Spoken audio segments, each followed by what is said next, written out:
Cuando salieron los hijos de Israel de la esclavitud en Egipto, oye, ayer éramos esclavos, ahora somos libres. La vida para ellos les cambió para siempre.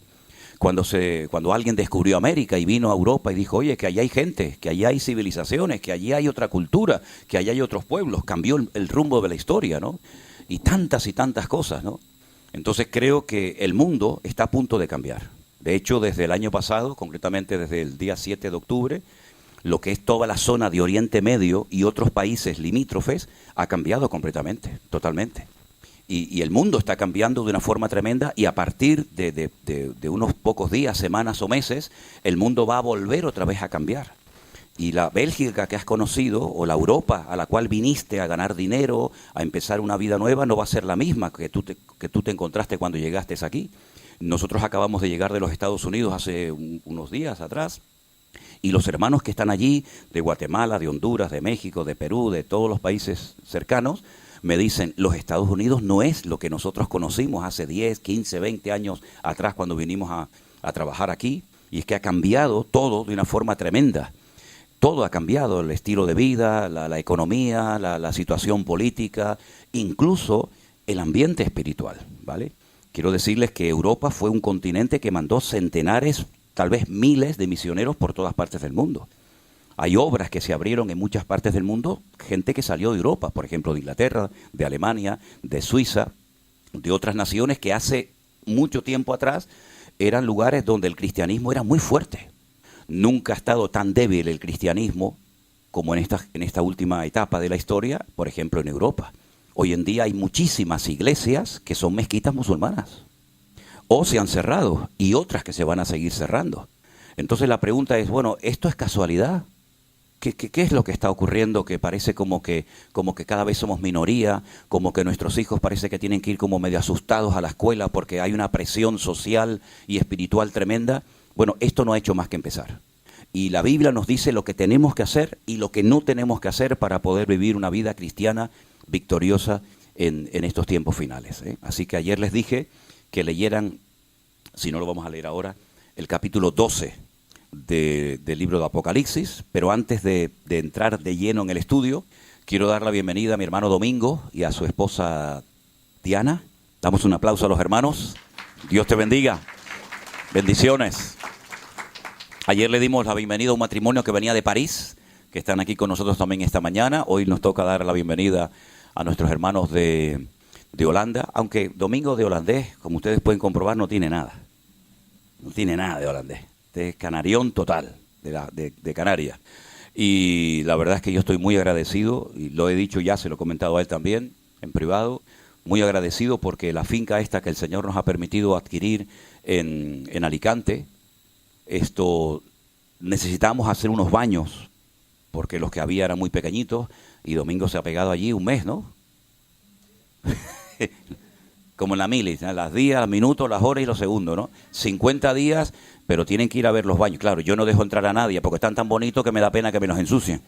Yo les digo, mira qué bonitos los baños de Domingo, venga, ahora vayan al campo, ¿no? Pero un trabajo espectacular, trabajo tremendo, que si este hermano no hubiera ido, pues nosotros no hubiéramos sido capaces nunca, ¿no? De hacer eso. Yo le hubiera dado, como decimos en Canarias, no sé si es una palabra que se emplea aquí, una escupidera esta, ¿no? Una vacinilla, le digo, toma, ¿quieres ir al baño? Toma, ahí tienes, ya está. Con eso te apañas, ¿eh? Y papel, pues miran los árboles, coges hierbitas o piedras, ¿no?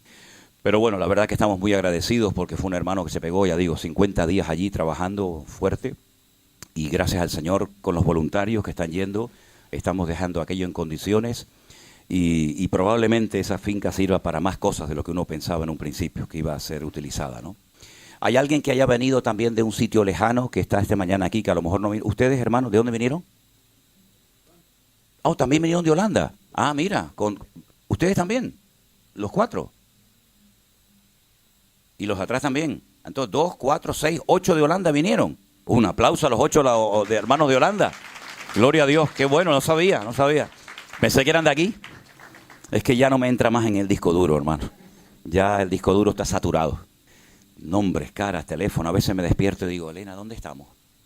¿Dónde estamos? ¿Esto es un hotel? No, la verdad les digo, ¿no?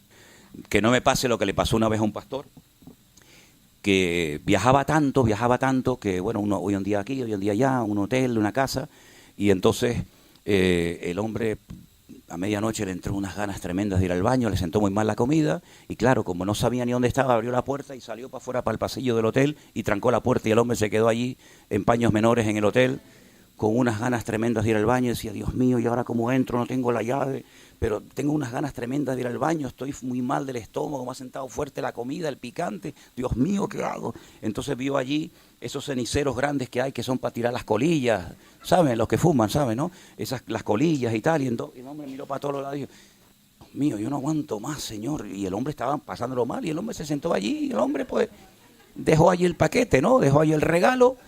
Y entonces dice, ¿y ahora cómo entro en la habitación si no tengo la llave? 3 de la mañana, Dios mío, ¿qué hago? Entonces, creo que en el ascensor hay un botón que a lo mejor me vienen a buscar. Entonces el hombre llama al ascensor, se abre la puerta, toca el botón y le dicen, sí, dígame, aquí en la recepción, mire que soy el señor fulanito de tal. Y es que dice, no, señor, no hace falta que usted nos cuente nada. Lo hemos visto todo por las cámaras del hotel. En fin, gracias a Dios a mí nunca me ha pasado eso. Peor fue el pastor que fue a predicar a una iglesia y le pusieron estos micrófonos inalámbricos, ¿sabes? ¿No? Que te ponen la cosita aquí atrás y el hombre se fue al baño, también estaba fatal y le dejaron el micrófono abierto y el hombre en el baño. En fin, tantas anécdotas que podríamos contar. Yo había dejado mi Biblia que... sí, aquí está. Porque a veces la gente me dice, ¿me podría pasar sus apuntes? ¿Me podría dar algún material? Y yo, si quiere, le doy la cabeza porque yo... No uso papeles, no he predicado nunca con anotaciones, todo gracias al Señor lo tengo en la cabeza. Así que si alguien me pide apuntes o anotaciones, pues no te puedo dar nada porque yo no utilizo papeles a la hora de enseñar ni de predicar, ¿no? Pero bueno, estén atentos. Vámonos al libro del Apocalipsis, por favor. ¿Quién lo escribió? ¿Quién fue? Vamos a ponernos un poquito al día. ¿Quién escribió este libro? Muy bien, Juan. Juan fue el último discípulo que quedaba con vida. Ya todos habían muerto. Menos uno que se quitó la vida, se suicidó, que fue Judas Iscariote en Jerusalén. Ya todos habían muerto, él es el último superviviente, tiene aproximadamente, para redondear las cifras, unos 100 años de edad. Él está desterrado en la isla de Patmos y la pregunta es, ¿y qué hacía un anciano de 100 años en esa isla pedregosa, allí tirado solo? Bueno, es que habían intentado matarlo a Juan en varias ocasiones, pero se ve que el Señor lo tenía protegido de una manera sobrenatural, ¿verdad? Porque en esta vida no venimos cuando quisimos, sino cuando el Señor lo decidió y nos vamos cuando el Señor lo decida, ¿no? Entonces los romanos dijeron, vamos a mandar a este viejo a la isla de Patmos que se muera allí de hambre, de sed, de frío. Y allí en la isla de Patmos, aparentemente solo, fue cuando el Señor se le presenta. Y le da unas visiones y unas revelaciones espectaculares y le dice, escribe todo lo que te estoy contando, escribe todo lo que estás viendo y se lo vas a mandar a 7 iglesias. Y la pregunta es, ¿y no había en la época de Juan más de 7 iglesias? Claro que había. Estaba la iglesia de Roma, estaba la iglesia de los colosenses, de los filipenses, de los tesalonicenses. Pero si ustedes ven, Juan le escribe a 7 iglesias, ¿verdad? Que estaban todas en lo que hoy en día sería Turquía, lo que se conoce en la Biblia como Asia Menor. Él vivía en Éfeso, de hecho Juan murió en Éfeso, y le dice, escríbele a Éfeso, a Esmirna, a Tiatira, Pérgamo, a Laodicea, etcétera. Y esas 7 iglesias que reciben la información de Juan en el libro de Apocalipsis, son en cierto sentido 7 iglesias que representan la trayectoria y el desarrollo del cristianismo a lo largo de la historia. Ya digo, había mucho más iglesias que por supuesto las 7 que reciben el mensaje del Apocalipsis, pero si estudias, si analizas una por una, empezando por Éfeso, que es la primera, hasta la última, que es la iglesia de Laodicea, te vas a dar cuenta que el cristianismo, desde que nació hasta hoy en día, se va pareciendo mucho a las características tanto positivas como negativas de las distintas iglesias del Apocalipsis. Diríamos en cierto sentido que nosotros estamos en la última etapa del cristianismo. Nosotros no sabemos cuánto le queda a este planeta Tierra, pero lo que sí tenemos la seguridad es que los tiempos se están acortando y que cosas que otra generación de creyentes no vieron, nosotros ya hemos comenzado a verlas. Podríamos decir que nos parecemos mucho a la iglesia de la Odisea. La iglesia de la Odisea, ¿cuál era el problema? Bueno, la iglesia de la Odisea tenía un problema gravísimo. Yo diría el más grave de todos, y es que perdió la presencia del Señor y no se habían dado cuenta. Dice el Señor, he aquí estoy a la puerta y llamo. Si alguno oye mi voz y abre la puerta, entraré a él, cenaré con él y él conmigo. Sin embargo, ellos decían, no tenemos necesidad de nada. Usted entra a cualquier iglesia hoy en día, esta no, porque, en fin, Pero usted entra a cualquier iglesia hoy en día y usted se fija en los detalles y allá adentro hay centenares, tal vez hasta miles y millones de dólares. En instrumentos, en baterías, en cámara, en salones, en moquetas, en sillas, en piano. Y usted dice, madre mía, si se levantaran los cristianos del siglo I, que se reunían en cualquier parte, en una playa, en un campo, en una montaña, y ven cómo son los salones de culto nuestros hoy en día, se caerían de espaldas. Nosotros estuvimos el año pasado en una iglesia de 15,000 miembros en Houston, que vamos a decir que nos prestaron, que después no nos prestaron nada, después nos cobraron hasta el papel higiénico. Y lo digo en serio, hasta el papel higiénico nos cobraron. Y era una iglesia que cuando la gente llegaba al culto, iban unos cochecitos de estos blanquitos de golf a buscar a los miembros para llevarlos al culto. Fíjense cómo tendría que ser el estacionamiento aquel, un aparcamiento gigante. Había un templo gigantesco solamente para los jóvenes, que tú entrabas allí y allí dentro había millones, en cámaras, en instrumentos musicales, tenían una cafetería espectacular, campos de fútbol, canchas de no sé qué, una piscina. Esa era la de los jóvenes, pero luego estaba la de los niños. Y luego estaba la de los adultos, y luego estaba la de los hispanos, porque claro, los hispanos no se podían juntar con los gringos, porque los gringos son los gringos. Los hispanos tenían su propia iglesia, que era una belleza, ¿no? Y allá adentro había millones. Eso es lo que le pasó a la iglesia de la Odisea. Una iglesia rica, materialmente hablando, pero espiritualmente en una decadencia total y absoluta. El Señor, cuando le habla a la iglesia, le dice palabras muy fuertes. Dice, yo a ustedes los voy a vomitar de mi boca. Y cuando una persona vomita, pues sabe que es porque te sientes mal con lo que estás comiendo. Ustedes son pobres, ciegos, desnudos, desventurados, miserables. Es decir, lo que le dice el Señor a la iglesia de la Odisea no tiene nada que ver con lo que ellos pensaban de sí mismos, ¿verdad? Entonces, a esas iglesias, el Señor le dice a Juan que les mande la carta o el libro del Apocalipsis, que la palabra Apocalipsis es una palabra griega que significa revelación. La palabra revelación viene de un acto que se hacía y se sigue haciendo hoy en día, que era cuando no existían libros, lógicamente. Los libros hasta la invención de la imprenta por Gutenberg no existía, eran todos pergaminos, eran lienzos. Y cuando el hecho de abrir un rollo, desenrollarlo para leer el contenido, ese acto de desenrollar se decía revelación o apocalipsis. Entonces el Señor lo que va a hacer es abrir el rollo de la historia y decirle a Juan, escribe lo que has oído y lo que has visto. Y se lo envías a las iglesias que yo te voy a decir, que son las que hemos mencionado, ¿vale? Entonces, el libro del Apocalipsis no es un libro imposible de entender. El Señor no ha escrito un libro en su palabra, no ha inspirado un libro en su palabra para confundirnos, sino todo lo contrario. Para darnos información, para saber cómo tenemos que vivir, cómo tenemos que actuar, qué tenemos que hacer con nuestro tiempo, con nuestra economía, con nuestro ministerio, con nuestra familia, etcétera, etcétera. Así que el libro del Apocalipsis es como el periódico de mañana.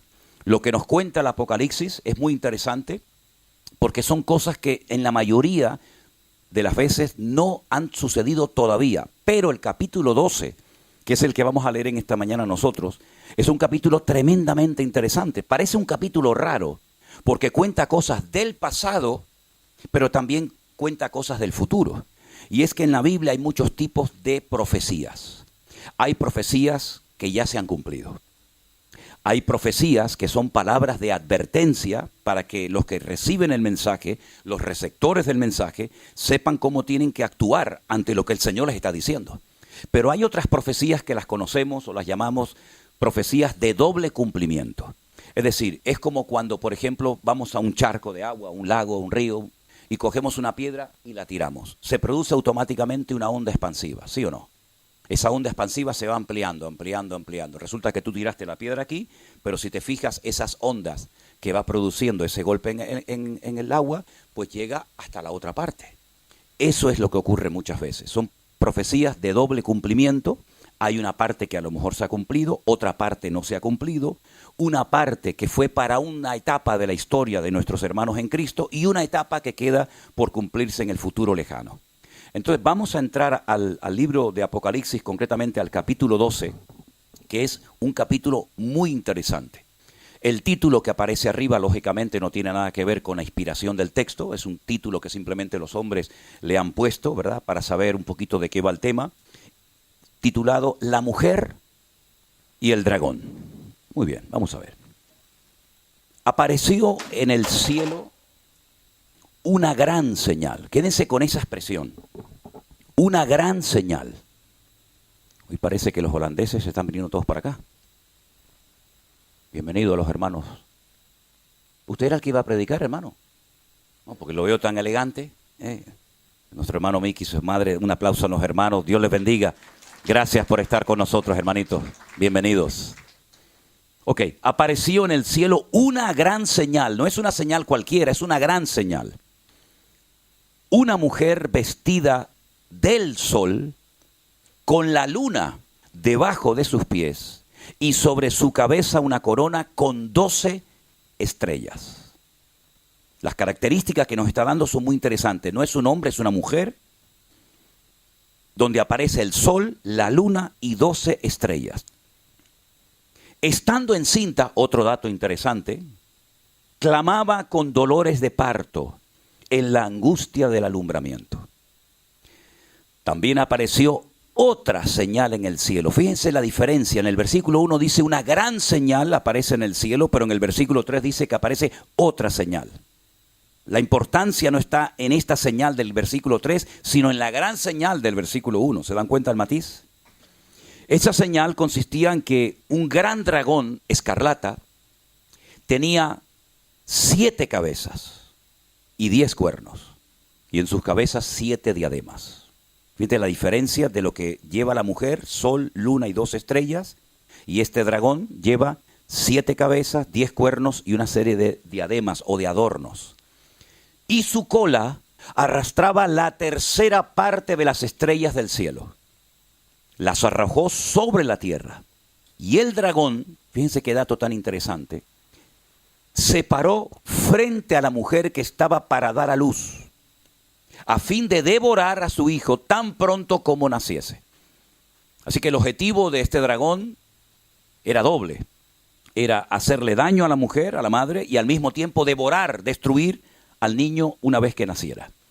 Ahora vienen datos e información sobre la criatura, sobre el niño.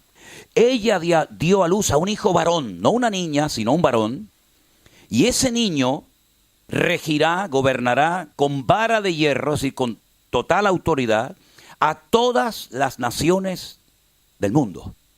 Y su hijo fue arrebatado para Dios y para su trono.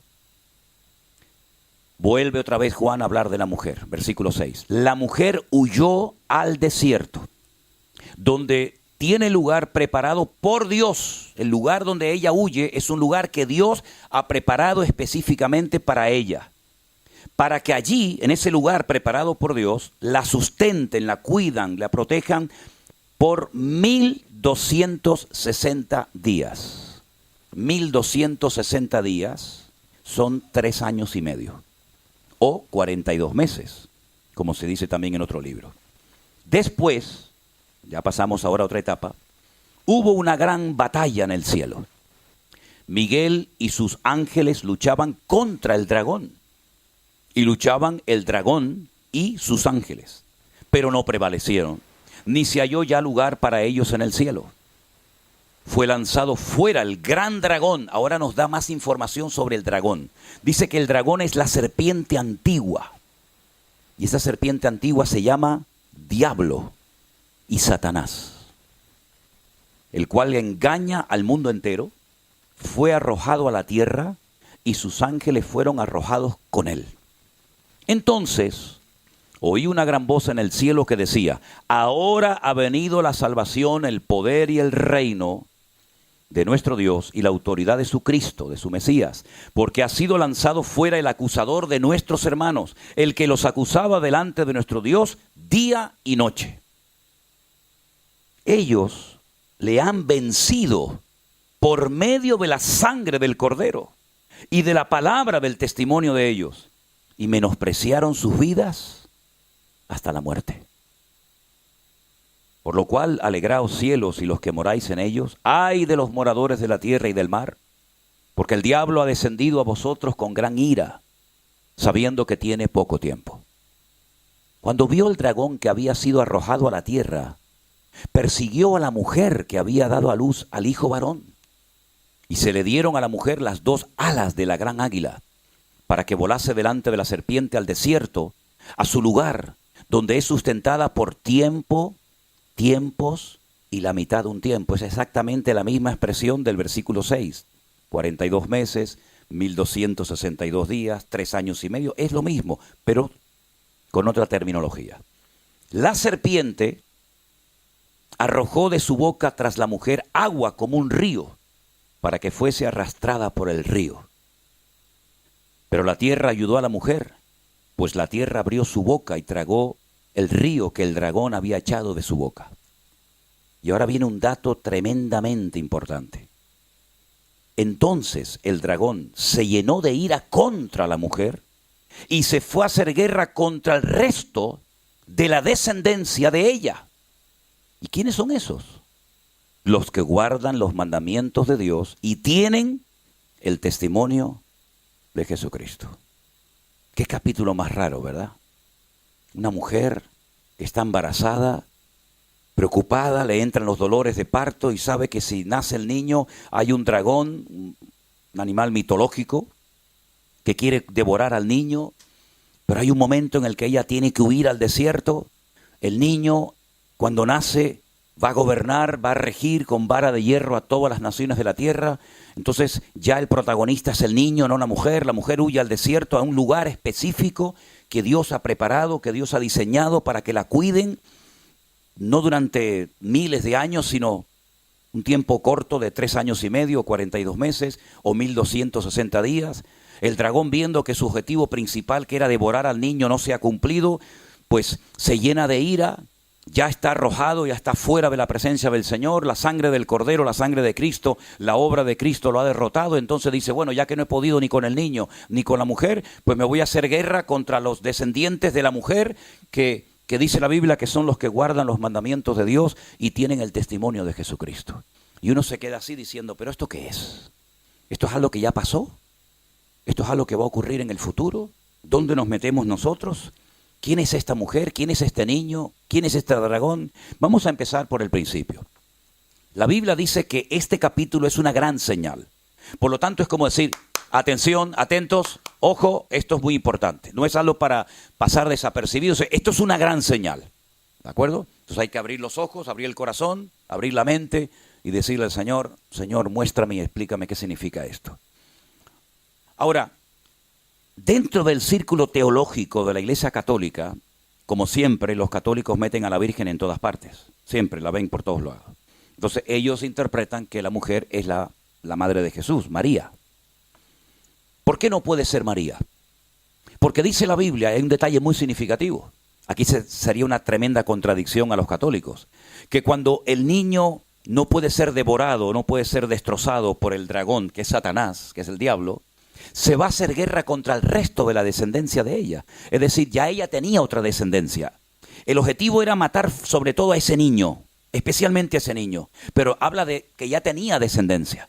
Y María sabemos que no tenía ninguna descendencia. María fue virgen cuando concibió al Señor Jesucristo. Ella no era madre de un montón de hijos y aparte del Señor Jesucristo. Después probablemente, y la Biblia nos enseña que María tuvo más hijos, pero el primero, el que abrió la matriz. Por eso dice la Biblia que tuvieron que subir sus padres a Jerusalén, porque hay un versículo bíblico que dice que todo varón que abre la matriz de una mujer tiene que ser consagrado solamente al Señor.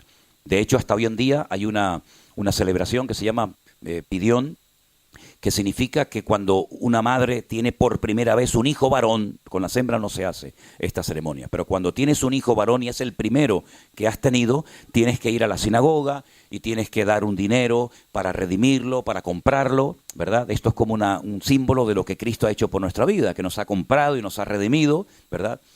Entonces, María no tenía descendencia cuando parió al Señor Jesucristo, ¿de acuerdo? Entonces no puede ser María. Hay otras personas que han dicho, entonces la mujer es la iglesia.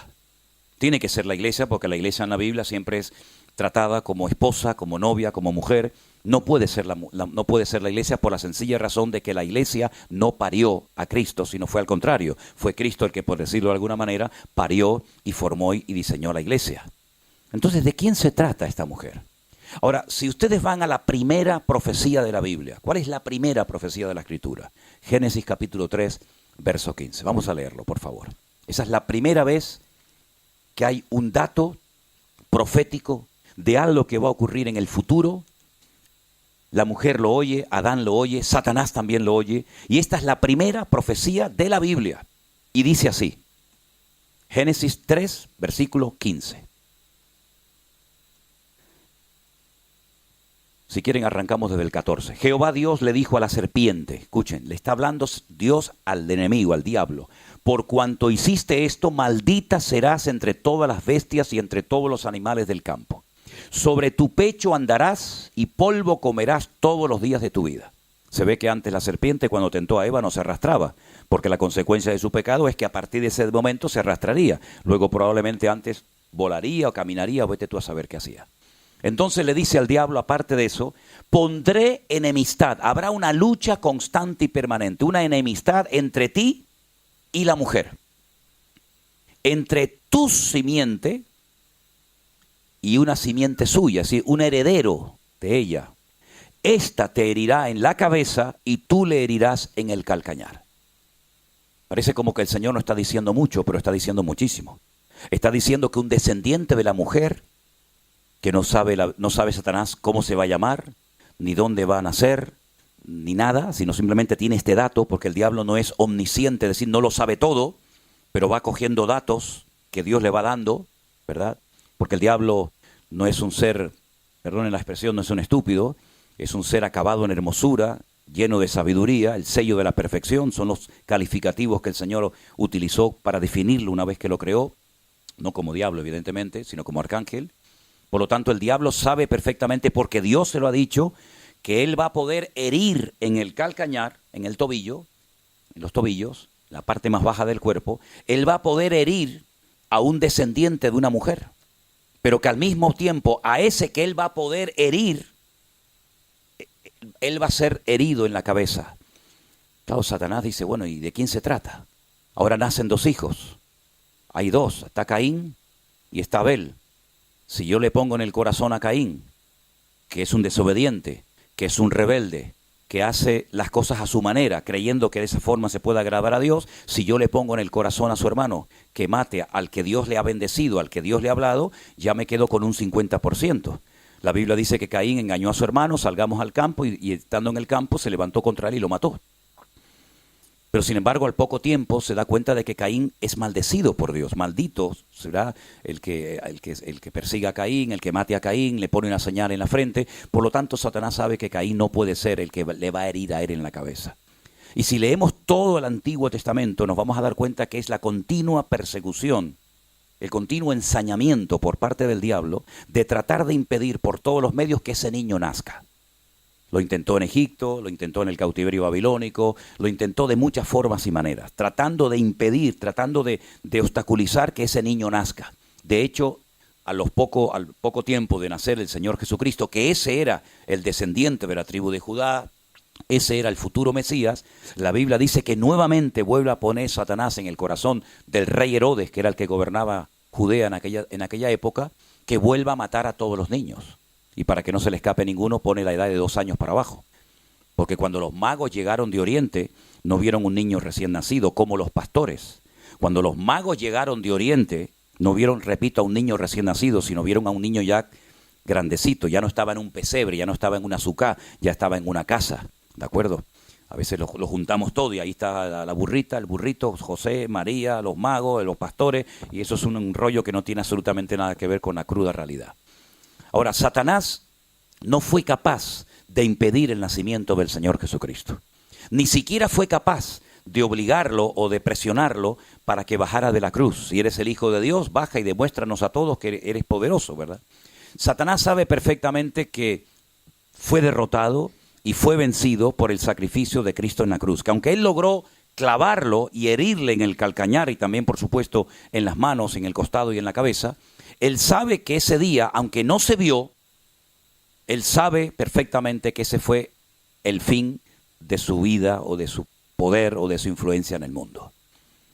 Lamentablemente todavía hay muchos cristianos, digo lamentablemente porque es una pena que haya cristianos que estén todo el día que si el diablo de esto, que si el diablo lo otro, que si el diablo me tentó, que si el diablo no sé qué, que si el diablo no sé cuánto, cuando estamos hablando de una persona que ha sido totalmente derrotada, no destruida, es un condenado a muerte en libertad condicional, por decirlo de alguna manera. Estás condenado a muerte, pero yo te dejo suelto un tiempo.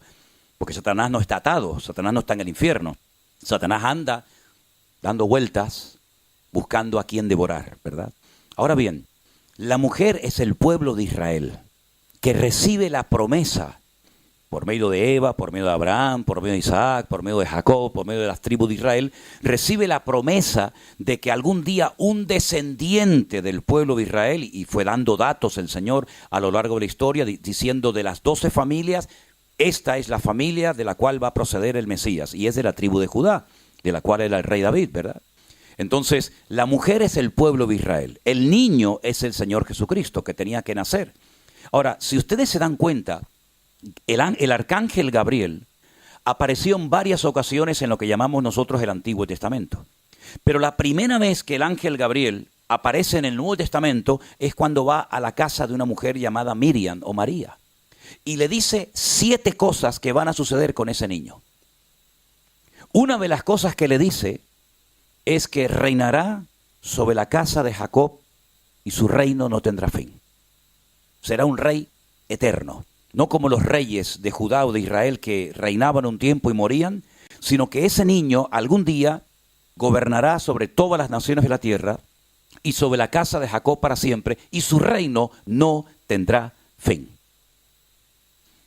De las 7 profecías que ustedes las pueden leer en Lucas, en el anuncio del nacimiento del Señor Jesucristo, de las 7, 4 ya se han cumplido. Eso se lo dejo como tarea. 3 no se han cumplido y tienen que ver con los últimos tiempos. El Señor cuando vino no reinó sobre la casa de Israel. De hecho, el día mismo de la ascensión, sus discípulos se le acercaron al maestro y le dijeron, Señor, tú vas a restaurar el reino. Si hay un reino, tiene que haber un rey. Si hay un reino, tiene que haber un sistema monárquico. Tú vas a restaurar el reino en este tiempo. Y se les dijo, no os toca a vosotros saber las sazones que el Padre puso en su sola potestad. Él no vino como rey triunfante y glorioso, sino viene como siervo sufriente, según lo que había dicho Isaías 53, ¿verdad? Que sería llevado como oveja al matadero, etcétera, etcétera. Pero la Biblia habla de 2 venidas. Si usted solamente tuviera el Antiguo Testamento, imagínense por un instante que no tuviéramos Nuevo Testamento, como es la Biblia de los judíos, que no tienen Mateo, Marcos, Lucas, Juan, sino solamente tienen el Antiguo Testamento, usted podría llegar rápidamente a la conclusión de que el Mesías tendría que venir 2 veces, una vez para morir y otra vez para reinar. Lamentablemente los judíos pensaban que cuando viniera el Mesías iba a venir a reinar y confundieron la segunda venida con la primera venida. Por eso ellos rechazan a Jesús, rechazan al Señor Jesucristo, porque dice que Él no fue capaz de unir a todas las tribus de Israel, ¿verdad? Que nadie sabe dónde están, y reinar sobre la casa de Jacob para siempre. Por eso lo descartan como un falso Mesías. Pero sin embargo la Biblia nos habla de que Él tendría que venir primeramente a morir, a redimirnos, porque la sangre de los toros y de los machos cabríos no perdonan nuestros pecados. Usted puede matar 20,000 vacas, ovejas, carneros, lo que quiera, pero la mancha de su pecado siempre quedará en usted. Pero cuando viene el Señor Jesucristo, una persona que ya le llamamos Juan el Bautista, dijo, este es el Cordero de Dios, que es el que quita, no el que cubre, no el que tapa, sino el que quita el pecado. Y efectivamente, Jesús fue el Cordero, la víctima inocente, que tendría que morir en tu lugar y en mi lugar. Por eso los judíos le llamaron la atención a los discípulos, porque todos los años en la fiesta de Pesaj, que se celebra en la época de marzo, abril, la fiesta de la Pascua, el sumo sacerdote se iba al sur. Al sur, como a 7, 8 kilómetros más o menos de Jerusalén, está un pueblecito llamado Betlehem, que significa la casa del pan, o Belén, como lo llamamos nosotros. Y entonces allí era donde se criaban los corderos para sacrificarlos en el templo. Allí fue donde nació el Señor. Por eso allí estaban los pastores esa noche cuando el Señor Jesús nació.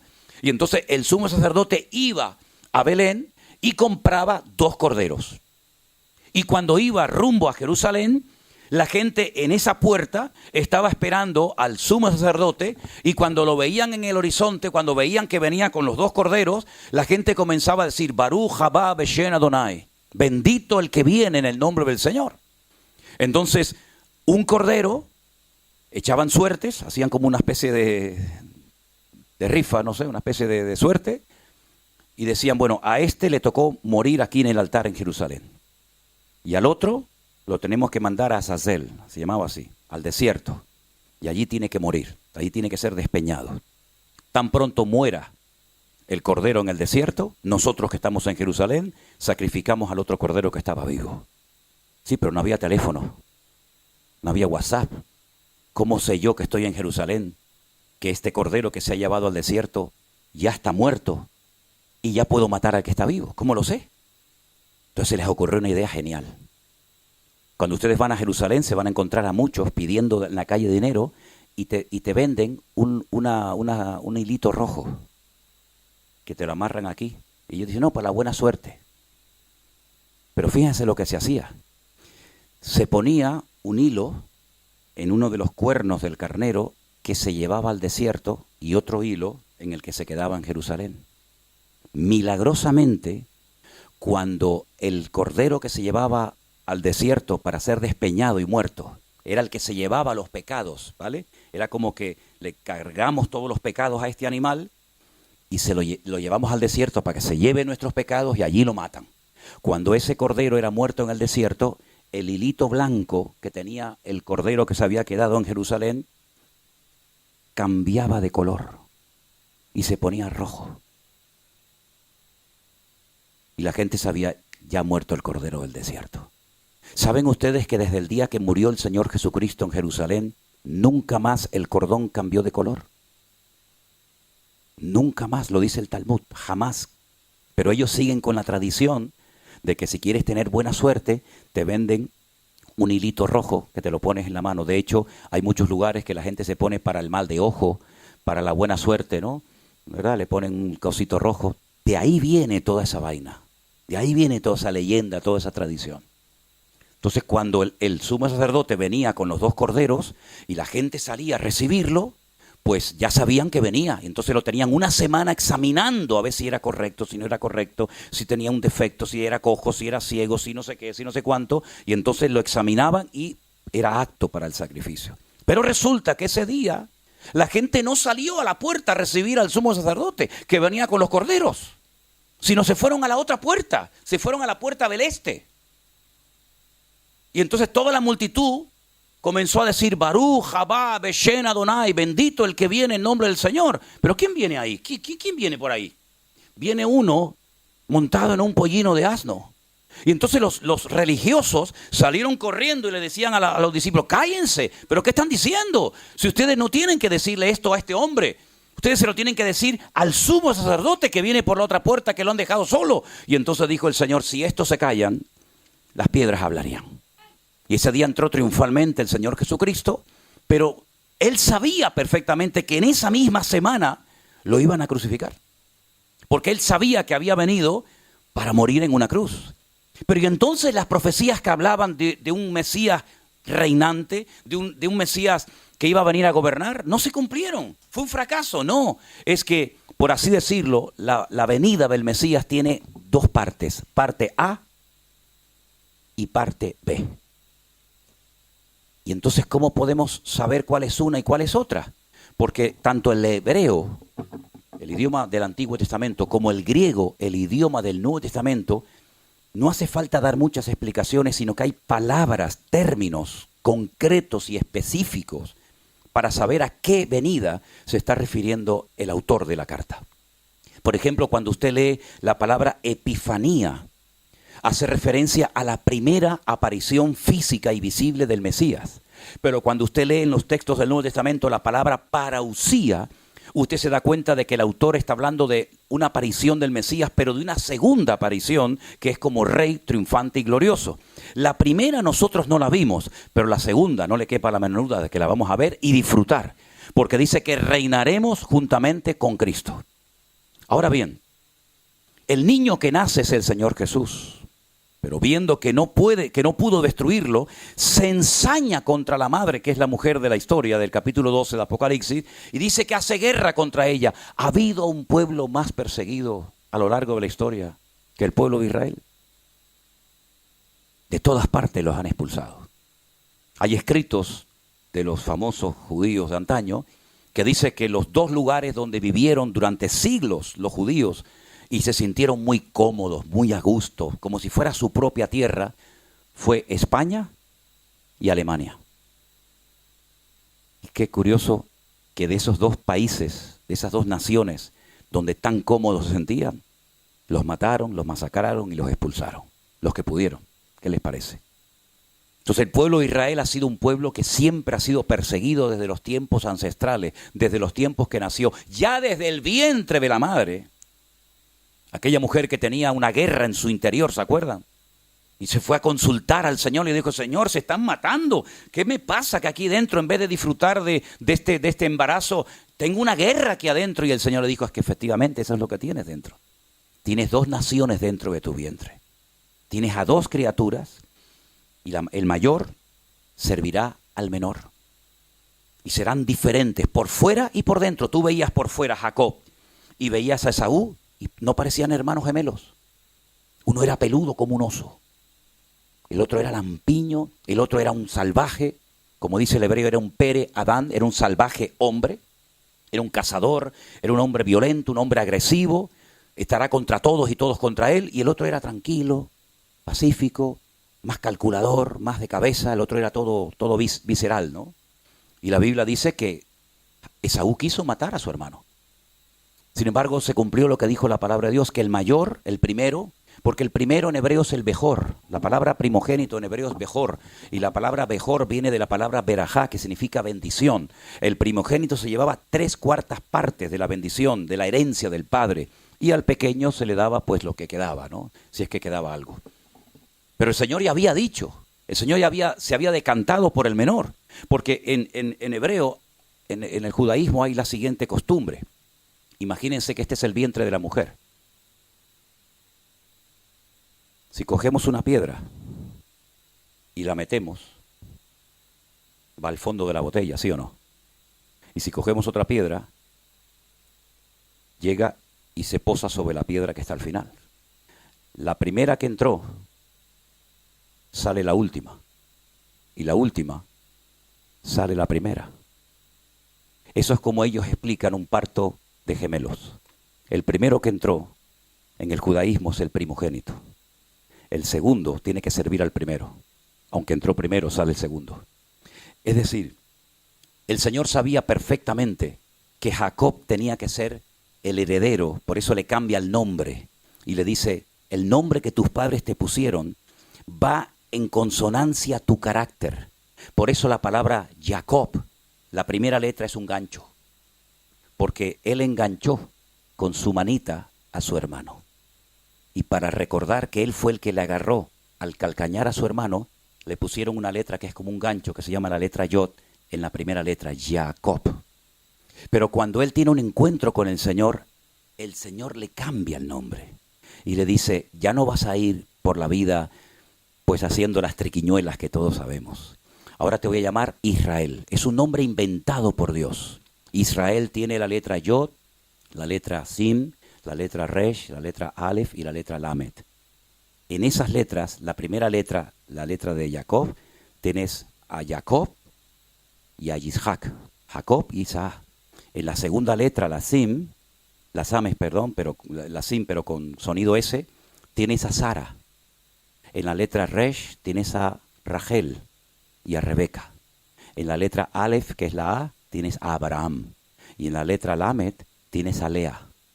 Es decir, que en el nombre Israel tienes a Abraham, Isaac, Jacob, Rebeca, Raquel y Sara. Todos están en el nombre Israel. Y las primeras 3 letras, quitamos las 2 últimas, que se queda Yashar, significa recto. Y las 2 últimas significan Dios. A partir de ahora vas a caminar recto delante de Dios. Porque yo he enderezado tu vida para que nunca más vuelvas a hacer lo que has hecho, sino que serás recto delante de mi presencia. Entonces, ese pueblo, Satanás lo odia, porque durante siglos fue el pueblo que representó la presencia y la existencia de Dios en la tierra. Hoy en día, si vamos por muchas partes del mundo, hay mucha gente que se definen como cristianos, sean evangélicos, sean católicos, sean luteranos, y ya prácticamente todo el mundo sabe que hay una Biblia, que hubo un Señor Jesucristo, que hubieron unos apóstoles, etc. Pero en aquella época, los únicos en el mundo que sabían que había un único Dios que se quería rebelar y tener comunión con el hombre eran ellos, era el pueblo de Israel. Por eso las costumbres de ellos eran diferentes a las de los demás pueblos. Por eso ellos, por ejemplo, cuando llegaba el séptimo día, el día de la semana del reposo, ellos no trabajaban. Ni ellos, ni los animales, ni los esclavos, ni nadie que viviera entre ellos. Y claro, los miraban y decían, pero ¿cómo no trabajan ustedes? ¿Por qué se paran todos en el día del reposo? Dice, porque Dios creó todo lo que vemos en 6 días y el séptimo día reposó. Es decir, es como una enseñanza objetiva de que nosotros creemos en un Dios creador, diseñador del universo. Y eso para ellos era un impacto. Y llenaban sus casas de velitas, de mucha luz. De ahí que después el Señor nos diga, ustedes ahora son la luz del mundo. Y una luz no se puede meter debajo de la mesa, sino se pone encima para que alumbre a todos los hombres. Entonces Satanás sabía que el único pueblo que sabía que había un profeta, que había un Dios, que había un cielo, que había un infierno, que vendría un Mesías, eran ellos. Por eso Satanás quiso siempre destruir a ese pueblo. Porque destruyendo a ese pueblo, destruye el testimonio de Dios en la tierra. Si ellos no hablan de Dios, ¿quién va a hablar de Dios si nadie le conoce? Si lo primero que hicieron, por ejemplo, para poner un ejemplo, los filisteos, cuando conquistan a Israel, es coger el arca de la alianza y llevarla ¿a dónde? A su templo. Porque ellos pensaban que cuando se iba a la guerra, también se enfrentaban en el mundo espiritual los dioses tanto de uno como de otro. Y lo que estamos viviendo hoy en día es mucho más que un conflicto entre palestinos y judíos, es mucho más que eso. Es un conflicto espiritual. ¿Quién puede más? ¿Alá o el Dios de los hebreos? ¿Quién tiene más autoridad?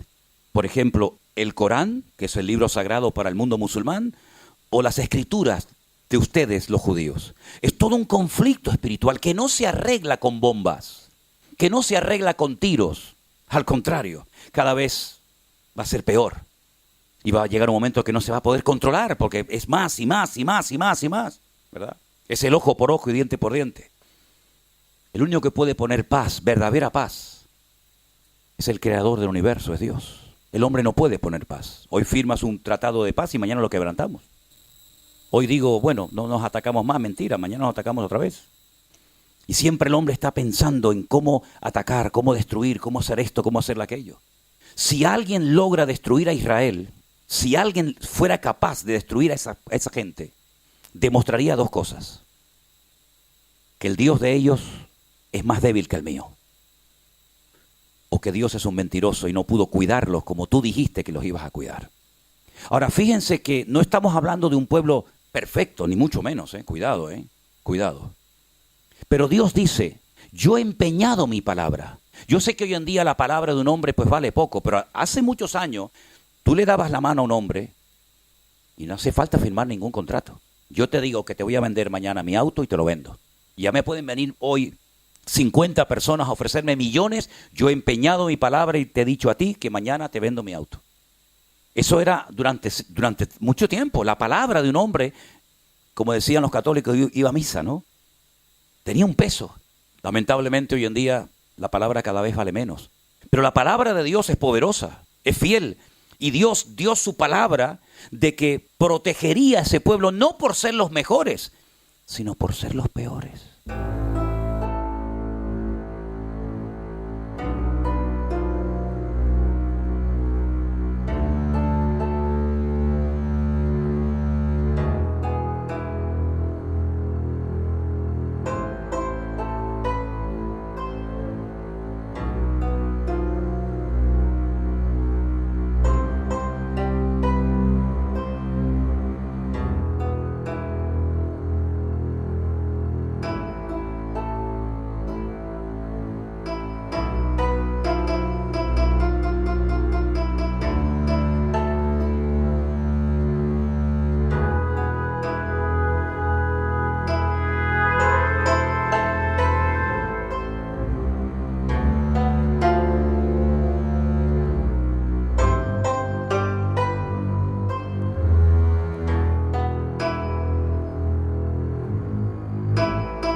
Es decir, Dios toma lo que nadie quiere. Generalmente cuando tú vas a un lugar, escoges los mejores productos dentro de tus posibilidades, ¿sí o no? Si tú tienes posibilidad de comprarte un buen carro en buen estado, sería una locura comprarte un carro que sabes que se te va a romper mañana, que está viejo, que no sirve para nada, que tiene las piezas desgastadas por el uso. Eso es lo que hace Dios, lo hace al revés de lo que nosotros haríamos. Coge lo que nadie quiere. ¿Dónde vivía esta gente antes de ser un pueblo? En Egipto. ¿Qué eran? Esclavos. ¿Quién quiere comprar esclavos? Los reyes se rodeaban de las mujeres más hermosas, de los jóvenes más sabios, más cultos. Y Dios resulta que se va a Egipto y compra y redime a un pueblo que están como esclavos, que no tienen futuro, no tienen patria, no tienen nada. Y Dios los redime y dice, no lo hago por vosotros, sino lo hago por mí. Yo los escogí y los protegeré y nadie te podrá hacer frente en todos los días de tu vida. ¿Cuántos pueblos y cuántos imperios, seamos sinceros, aunque no fuéramos cristianos, cuánta gente ha dicho, los vamos a destruir? Mira, Egipto, el faraón de Egipto intentó destruirlo. Y Egipto era una potencia militar como nunca jamás te podías haber imaginado. Egipto fue destruida. Y los judíos salieron. Y Egipto fue destruida. Llegó Nabucodonosor, una potencia militar brutal desde Irak, Babilonia en la Biblia. Les quemó el templo. Mató y violó a mujeres. Se los llevó 70 años a Babilonia. Les cambió el nombre a todos los judíos para que no se acordaran del nombre de Dios. Les enseñó otro idioma, el arameo. Les cambió las culturas, les cambió las formas como comían. No los logró destruir. ¿Qué quedó de Babilonia? Nada. Ellos salieron, reconstruyeron su país. Llegaron los medos persas. Los persas son los iraníes y los medos son los kurdos. Durante siglos conquistaron a los judíos. Hicieron un daño terrible. ¿Dónde están los kurdos y los persas? Nada, el pueblo de Israel sigue estando ahí. Llegaron los griegos con Alejandro Magno, un imperio militar brutal. Llegaron a Jerusalén y el templo lo convirtieron en un gimnasio. Pusieron la estatua de Júpiter. Antíoco Epifanes, uno de los descendientes de los generales de Alejandro Magno, pues cogió un cerdo, lo sacrificó, lo llevó allí al Arca de la Alianza, profanó el lugar santísimo. Un desastre. ¿Dónde está el imperio griego? No existe. Llegaron los romanos, el imperio más largo de la historia, casi 1000 años. Casi 1000 años. Destruyen Jerusalén, le cambian el nombre, no se va a llamar Jerusalén, esto se llama Aelia Capitolina. ¿Cómo se llama este país? Eretz Israel, la tierra de Israel. A partir de ahora se va a llamar Palestina o Filistea, tierra de los filisteos. Quemaron, torturaron, crucificaron, destruyeron. ¿Dónde está el imperio romano? No está el imperio romano. Llegaron los cruzados, llegaron los españoles, quisieron destruir al pueblo de Israel. O se convierten o les cortamos la cabeza. Los que se convertían los llamaban cerdos, marranos. ¿De dónde creen ustedes que viene la costumbre de tener una hucha en forma de cerdo? Una hucha para guardar dinero con la rajita arriba para guardar dinero. Del cerdo avaricioso judío. A las afueras de Andalucía hay unas montañas que se llaman Despeñaperros. ¿Qué hacían en esa montaña? Pues cogían a los perros judíos y los tiraban al barranco y los mataban. ¿Qué pasó con el imperio español? El imperio más grande que jamás ha existido. La mitad de Estados Unidos, Filipinas, parte de Europa, toda Latinoamérica. ¿Dónde está el imperio español? No hay nada. Y cada vez somos menos y cada vez estamos más divididos. Hasta los catalanes se quieren ir de España. Llegó Hitler, Segunda Guerra Mundial, una fuerza militar tremenda. Uno contra todos. Nunca había pasado eso, ¿eh? Uno contra todos. Dominó Bélgica, conquistó Italia, conquistó Alemania, conquistó Austria, conquistó Polonia, conquistó Holanda, conquistó todo. ¿Qué fue del Tercer Reich que decía que iban a durar 1000 años? ¿Dónde están? Murieron todos. Los judíos los masacraron. A los pocos años, 1948, la Segunda Guerra Mundial creo que terminó en el 45, 3 años más tarde ya tienen un país los judíos. Y Hitler ya se murió. Tú dices, bueno, pero vamos a ver, ¿pero qué tiene esta gente? ¿Qué le pasa a este pueblo? Es que Dios ha empeñado su palabra. Ahora Israel está peleando contra 7 frentes diferentes. Díganme ustedes un país que pelee contra 7 frentes al mismo tiempo. Un país que es así. Que es el 0,02% de la población mundial. 9 millones de judíos viven allí, parece que viven 1000 millones. 9 millones de judíos contra millones de naciones. Y tú dices, ¿pero qué es lo que pasa? ¿Cómo es posible que hay imágenes, hay muchas imágenes, que lancen los cohetes para allá y se den la vuelta y vuelvan para el que lo lanzó? ¿Cómo es posible que ocurran tantas cosas? En la Guerra de los 6 días, 1967. Suben los poquitos tanques de guerra a los altos del Golán. Cuando llegan arriba se encuentran centenares y centenares de carros de combate de los sirios, armados hasta los dientes, material ruso tremendamente sofisticado. Están subiendo los 4 tanques viejos de la Segunda Guerra Mundial que habían recuperado los judíos, y cuando llegan arriba a los altos del Golán se ven todo el valle lleno de centenares y centenares de carros de combate. Este es el fin, ya no hay ninguna escapatoria, de aquí no salimos. De repente comienzan, y hay imágenes, comienzan a abrir las tapas de los tanques de combate, los sirios, con todo el material dentro, armados con cohetes, con misiles, con todo, lo dejan encendido y salen corriendo. Y dicen, pero ¿por qué se van? ¿Por qué se van? ¿Por qué no nos disparan? Años más tarde, generales sirios dijeron, pero ¿cómo no íbamos a huir? Si cuando ustedes subían los altos del Golán iba una mano gigante así, protegiéndolos y cuidándolos. Los franceses llegaron en una de las famosas guerras que hubo con Gaza, no esta, sino otras. Y dijeron, pero ¿cómo son tan malos ustedes que cogen un bazooka y apuntan para allá? Ahí está el edificio, ahí viven 500 personas, lanzan para allá y sale para allá el cohete. ¿Por qué no apuntan bien? Y ellos dijeron, porque el Dios de ellos pelea contra nosotros. Cosas increíbles, increíbles. O esto es verdad lo que dice la Biblia, o alguien nos está mintiendo y tomando el pelo. Entonces, queridos hermanos, esta mujer es el pueblo de Israel que ha sido y seguirá siendo perseguido. Y les voy a decir algo, y esto no ha hecho más que empezar. Porque ahora están peleando con 7 frentes diferentes, con los hutíes en el sur, con Hamas en el oeste, con los Hezbollah en el norte, con Irak, con Irán. Pero va a llegar un momento que todas las naciones de la tierra, escúchenlo bien, todas las naciones de la tierra atacarán a Israel, todas. Y los que van a capitanear, los que van a dirigir este ataque brutal contra Israel, van a ser nada más y nada menos que, como dice la Biblia, en los tiempos de la Biblia se llamaba Gog, Magog, Mesed y Tubal, que son las naciones de Rusia y todos los satélites que giran en torno a ellos. Putin fue criado por una familia hebrea. Putin no va a atacar a Israel. Además han llegado a un acuerdo donde han dicho que si Israel no le vende a Ucrania la cúpula de hierro, la Kipá Barcel, que es la que protege de los ataques de misiles, él se compromete a no atacar a Israel. Yo no le creo nada a este caballero, pero él fue criado por una familia judía. Él sabe hablar hebreo perfectamente. Su familia era muy pobre, los dejaban abandonados a los niños, y entonces los judíos llegaban y lo criaron, y a él y a sus hermanitos.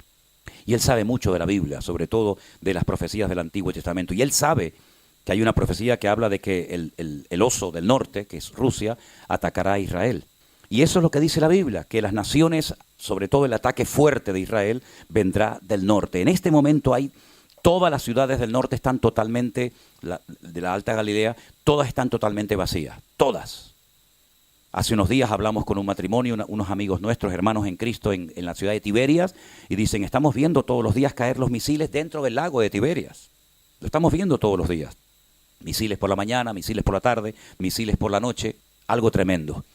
Pero la Biblia dice que en los últimos tiempos habrá una guerra tremenda, una guerra mundial. Algunos dicen, ¿y habrá realmente una tercera guerra mundial? Es que ya estamos en el inicio de una guerra mundial. Cuenten ustedes cuántas naciones están involucradas en este lío. Cuenten ustedes cuántas naciones hay. Si esto no es una tercera guerra mundial camuflada, entonces ¿qué cosa es esto? Ahora, lo curioso de esto es que ahora todos están contra uno. Hace 70 años era uno contra todos. Hoy en día la tortilla se ha dado la vuelta. Hoy en día son todos contra uno, incluido, por ejemplo, España, ¿no? Y Francia y otros países. Va a llegar el momento en el que Israel se va a ver con la soga al cuello. Y en un valle, como dije ayer, que se llama el Valle de Meguido, se va a llevar a cabo una batalla tremenda que ya tiene nombre, la batalla de Armagedón, donde Napoleón estuvo en una ocasión y dijo que este es el valle perfecto para llevar a cabo una gran batalla. Allí se va a llevar a cabo una batalla tremenda, y dice la Biblia que cuando termine la guerra, y ahora vamos a leer algunos datos interesantes sobre esa batalla, dice que estarán 7 meses enterrando muertos todos los días. 7 meses enterrando muertos, haciendo fosas comunes gigantescas, y dice que habrá tanta matanza que la sangre llegará a los frenos de los caballos. 7 años estarán quemando y destruyendo el material bélico que se utilizó en esta guerra. Por supuesto, se va a utilizar armas nucleares, armas bacteriológicas, armas químicas de destrucción masiva, por supuesto, claro que sí. Y dice la Biblia que las tropas llegarán hasta el Monte de los Olivos. Cuando llegas al Monte de los Olivos, ahí tienes Jerusalén, la tienes delante de tus narices. Y simplemente bajar un poquito y ya tienes Jerusalén. Y dice que allí muere el líder que llamamos vulgarmente el anticristo. Allí muere y allí será sepultado.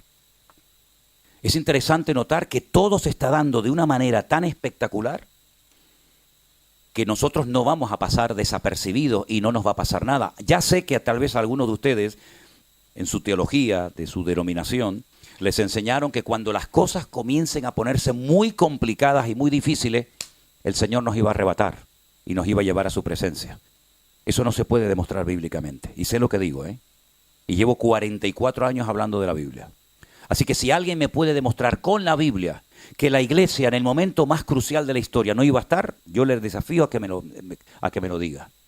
Solamente hay 2 versículos. Te lo digo porque yo me crié y nací en una denominación que nos dijeron que cuando las cosas se pongan muy, muy complicadas, los que se quedan sufriendo en la tierra son los judíos. Nosotros nos vamos. Y después de 7 años venimos y nos íbamos a las bodas del Cordero. Vale. Y el versículo que te decían era, Dios no nos ha puesto para ira, sino para alcanzar salvación. Y cuando uno de estos maestros que enseñaba esta postura, que la inventó un cura, esto no es una teología evangélica, esto es un invento de un cura que hace 150 años dijo, estudiando por su cuenta las profecías del Antiguo Testamento, sobre todo las de Daniel y Ezequiel, que la iglesia apostólica, romana, católica no pasaría por ninguna etapa de juicio, de ira o de tribulación.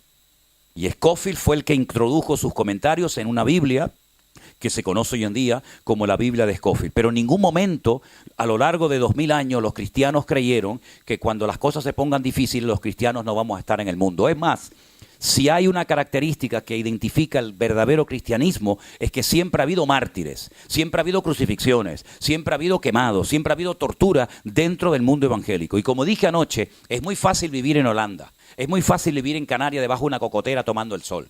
Es muy fácil ser cristiano en Bélgica o donde sea, pero vete a vivir tu cristianismo a Corea del Norte. Vete si te atreves a pasear con una Biblia por las calles de Teherán, en Irán. Es decir, el cristianismo que nuestros hermanos están viviendo en este momento, en otras partes del mundo, es completamente diferente al nuestro. Por ejemplo, ahora mismo, en Alicante, en nuestra finca allí, tenemos un matrimonio que vino de la China a ayudarnos en la finca. Y yo le pregunté cómo estaba la situación espiritual, cómo estaba la obra en China, y me dijo, bueno, tenemos mucho control, muchas restricciones, siempre hay gente del gobierno viendo lo que el pastor predica, lo que se enseña, y nos controlan. Y una de las cosas que le han prohibido a la iglesia en China es justamente hablar de este tema que yo estoy hablando esta mañana. No se puede leer ni hablar del Apocalipsis en las iglesias. Digo, no me diga, dice, en las casas, si te atreves a hacerlo, lo haces. Pero la gente vive atemorizada porque en el momento en que hablas del Apocalipsis, 2 o 3 personas del partido te pueden llevar preso y desapareces y nunca más apareces. ¿Qué te parece? Cómo el enemigo se está encargando de crear una gran mentira, ¿verdad?, para que los cristianos sean ignorantes cuando nunca antes en la historia hemos tenido tanta necesidad de conocer las Sagradas Escrituras como hasta ahora. Ahora, el capítulo que hemos leído nos habla de una persecución a una mujer embarazada, que es Israel, de un ataque contra un niño que será y fue el Señor Jesucristo, pero no contento con eso, la Biblia dice que cuando ve que la mujer se le escapa y huye al desierto, a un lugar preparado por el Señor para que la cuiden durante 1260 días o 3 años y medio, el diablo no dice, bueno, pues nada, perdí, ahora me quedo tranquilo. No. Dice en el versículo 17, y lo vuelvo a leer, entonces el dragón, que es el diablo, Satanás, se llenó de ira contra la mujer y se fue a hacer guerra contra el resto de la descendencia de ella. Y si alguien se pregunta en esta mañana, ¿y esta gente quiénes son? Te lo dice aquí, los que guardan los mandamientos o la palabra del Señor y los que tienen el testimonio de Jesucristo. ¿Somos o no somos nosotros testigos del Señor Jesucristo? Si alguien te para por las calles en esta mañana y te pregunta, ¿tú eres cristiano? ¿Tú sigues a Jesucristo? ¿Cuál es tu respuesta? Sí, pues entonces aquí estás tú. Este eres tú, los que guardamos el testimonio de Jesucristo, los que todavía nos atrevemos a hablar de estas cosas en público, los que todavía estamos de pie y decimos, sí, yo soy cristiano, ¿qué problema hay? ¿Qué problema hay que yo sea cristiano y quiera seguir las enseñanzas y el testimonio del Señor Jesucristo? Pues dice la Biblia que no solamente se atrevió a perseguir al niño y a la mujer, que era Israel, sino que va a hacer guerra contra los que dicen que siguen las enseñanzas y el testimonio del Señor Jesucristo. Y ahí entramos tú y yo. Tenemos en este momento más de 66 millones de personas que practican otra religión en Europa. Y una de las normas o una de las costumbres que tienen es impedir que personas que no siguen sus enseñanzas, sus doctrinas, pues lo puedan hacer con toda libertad.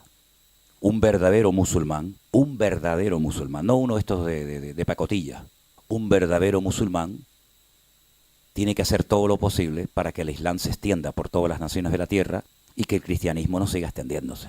Así de claro. Porque el cristianismo hizo guerra contra el Islam, no nos olvidemos de eso. ¿Qué hicieron los cruzados durante siglos? Ir a lo que era en aquel momento Palestina, a recuperar la Tierra Santa y los lugares santos, como por ejemplo el Santo Sepulcro y otros, para que los cristianos pudieran ir de Occidente a Oriente, a los lugares más bíblicos de la tierra. En la mentalidad católica, los 3 lugares más sagrados del mundo son los siguientes. Primero, Jerusalén. Segundo, el Vaticano. Tercero, la Basílica de Santiago en Santiago de Compostela, en Galicia. Porque es de donde dicen que está el apóstol Santiago enterrado. Que Santiago nunca llegó a España, pero bueno. Pero lo curioso es que cuando usted entra a la ciudad antigua de Jerusalén, que está dividida en 4 barrios o cuartos, hay un barrio que es para los judíos, solamente, otro que es para los musulmanes, otro que es para los cristianos armenios y otro que es para los judíos, los musulmanes, los ortodoxos y los armenios. Es curioso porque hay muchos árabes que son cristianos, no son musulmanes, son árabes cristianos. Pero hay un barrio que es el barrio de los armenios. El pueblo armenio ha sido el único pueblo que siempre han sido cristianos. Fue San Bartolomé, uno de los discípulos de Cristo, llamado Bartolomé, fue a esa parte del mundo, los evangelizó, y desde ese momento, desde el siglo I hasta hoy en día, los armenios nunca cambiaron de religión, siempre fueron cristianos, muy parecidos a los católicos. Ellos no se someten al Papa, sino que tienen el patriarca, pero es más o menos parecido al catolicismo. Ellos tienen una iglesia que la abren de vez en cuando en el año, van una peregrinación tremenda a visitar, y yo me enteré allí. Yo dije, madre mía, qué desilusión para los españoles. Tienen la cabeza del apóstol Santiago en Jerusalén. Y los españoles se creen que tienen todo el cuerpo y lo que tienen es el tronco. Y yo de broma le decía, no se pueden poner de acuerdo los armenios y los españoles, a ver si préstame una semanita la cabeza, yo te pido el cuerpo y nos juntamos. Estas son las cosas de la religión, tremenda. ¿Va a haber persecución contra los cristianos? Por supuesto. Así que vaya mentalizándose de que en cualquier momento el mundo puede volver a cambiar. El mes de noviembre de este año va a ser un mes crucial por varios motivos. Primero, se espera que de un momento a otro Israel ataque a Irán.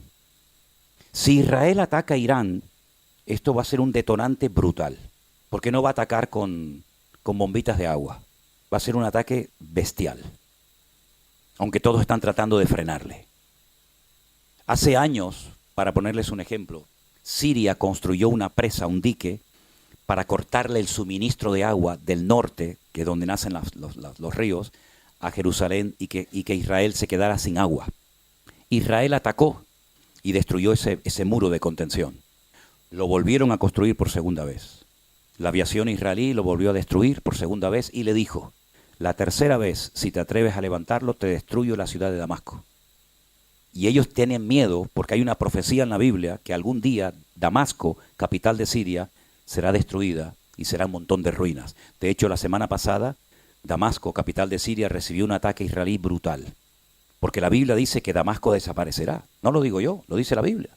Y ellos lo saben. De hecho, yo he hablado con muchos árabes. Tengo muchos amigos árabes en Israel y ellos saben perfectamente las profecías que dice la Biblia acerca de esa capital. A Irán le amenazó hace muchos años a Israel y le dijo, tenemos bombas que te podemos cambiar la orografía del país. Es decir, si Irán es un país montañoso, tenemos bombas que te dejamos el país plano. Las montañas desaparecerán. La Biblia dice que en los últimos tiempos tendrá algo que ver Porque dice la Biblia que en los últimos tiempos muchas montañas se convertirán en valles y muchas islas desaparecerán. Es decir, lo que se avecina es tremendo. La pregunta es, ¿y ahora nosotros como creyentes, qué podemos hacer? Ahora, déjenme que les lea una porción de la Biblia. Yo sé que algunos ya están medio dormidos, pero lo que sí le pido, por favor, que si va a roncar, no despierta al que está al lado, por favor. Hágalo bajito. Le dijo una vez un pastor a una hermana, por favor, hermana, despierte a su marido. Y le dice, despiértelo usted que se quedó dormido por su culpa. Capítulo 14, y ahora vamos a hablar de qué podemos hacer. Capítulo 14 de Zacarías es impresionante. El capítulo 14 se titula Jerusalén y las naciones. Todo el capítulo es una maravilla de capítulo, nos da una información extraordinaria, pero miren lo que dice aquí. Versículo 1. Zacarías 14. ¿Tienes ahí? Ah, qué bueno. He aquí el día del Señor viene, y en medio de ti serán repartidos tus despojos. Ahora dice el Señor, yo reuniré a todas las naciones para combatir contra Jerusalén. ¿Quién toma la iniciativa? ¿Los rusos? ¿Los árabes? No, el Señor dice, yo las reuniré para combatir contra Jerusalén, y dice, y la ciudad será tomada. Será tomada. Serán saqueadas las casas, violadas las mujeres. La mitad de la ciudad irá en cautiverio, mas el resto del pueblo no será cortado de la ciudad. Lo que pasó el día 7 de octubre todavía sigue sacudiendo a Israel y a sus líderes, porque ellos decían, aquí en nuestro país tenemos seguridad y nunca nos van a poder atacar. Tenían una valla.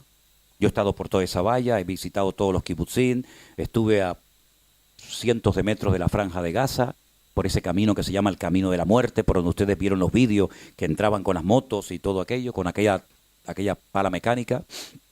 Ellos decían, no nos van a atacar nunca, tenemos tanta seguridad, tanta inteligencia, tenemos dos inteligencias, la interior, la Shin Bet, y la exterior, que es el Mossad. Tenemos tanta seguridad que yo pongo mi casa a 1 kilómetro de la franja de Gaza y aquí nunca va a pasar nada. Es increíble, ¿no? Todo falló, todo falló.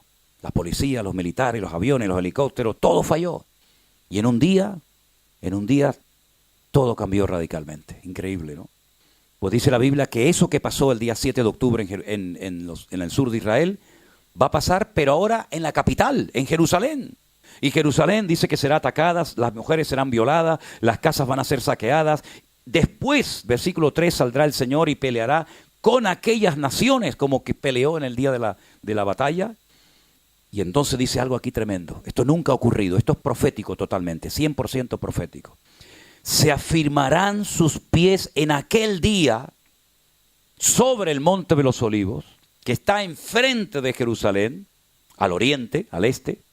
El monte de los olivos se partirá por en medio, hacia el oriente y hacia el occidente, haciendo un valle muy grande, y la mitad del monte se apartará hacia el norte y la otra mitad hacia el sur. Se va a hacer un valle gigantesco, un valle enorme.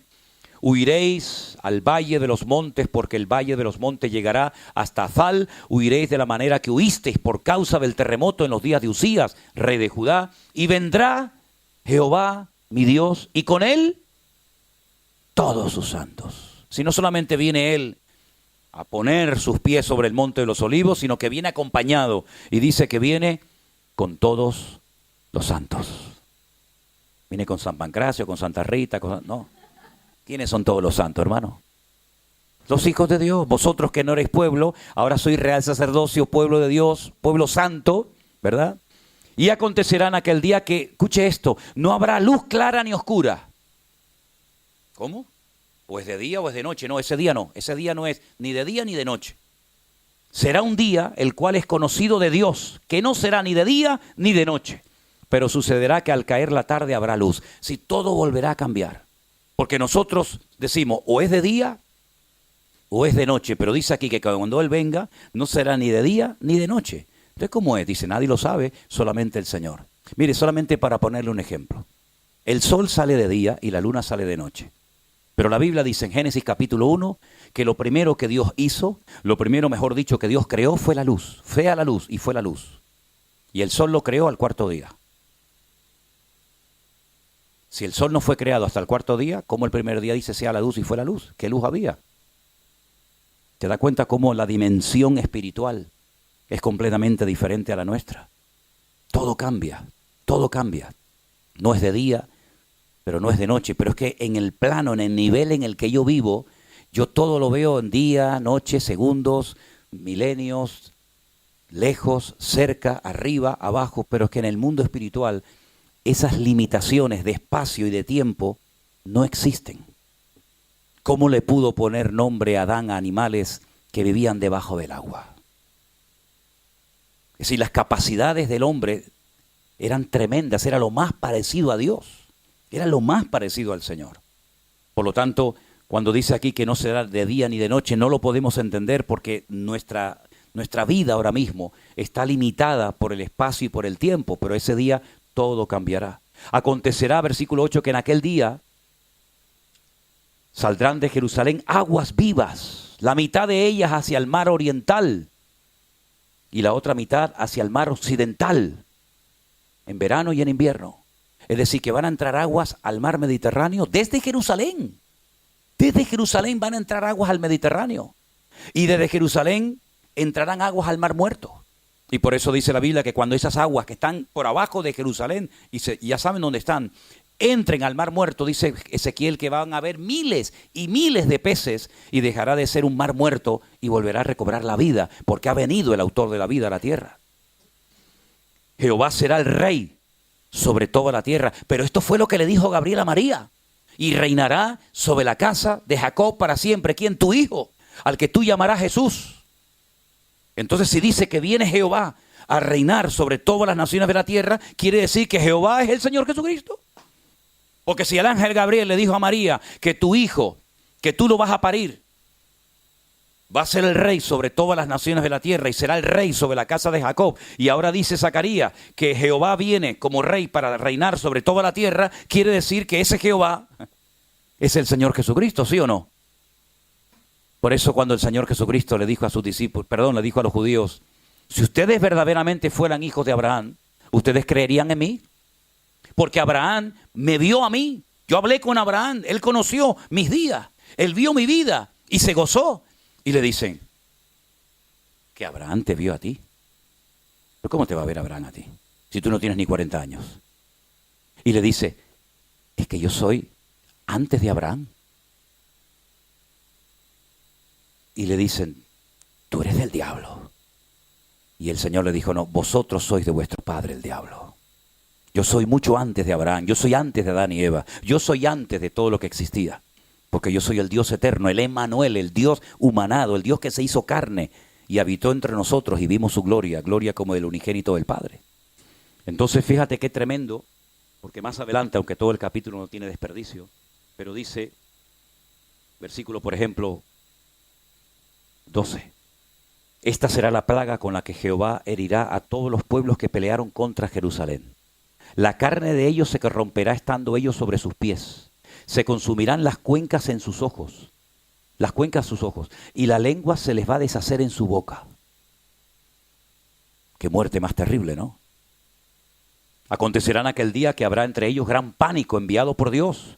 Trabará cada uno de su mano a su compañero y levantará su mano contra la mano de su compañero. También dice que los mulos, los caballos, los camellos, versículo 15, también morirán de esta manera. Y los que sobrevivieren de las naciones, los que vinieron contra Jerusalén, tendrán que subir de año en año para adorar al Rey, a Jehová de los ejércitos, y celebrar la fiesta de los tabernáculos. Y acontecerá que los de las familias de la tierra que no quieran subir a Jerusalén para adorar al Rey, Jehová de los ejércitos, no vendrá sobre ellos lluvia. ¿Qué pasó el día 7 de octubre?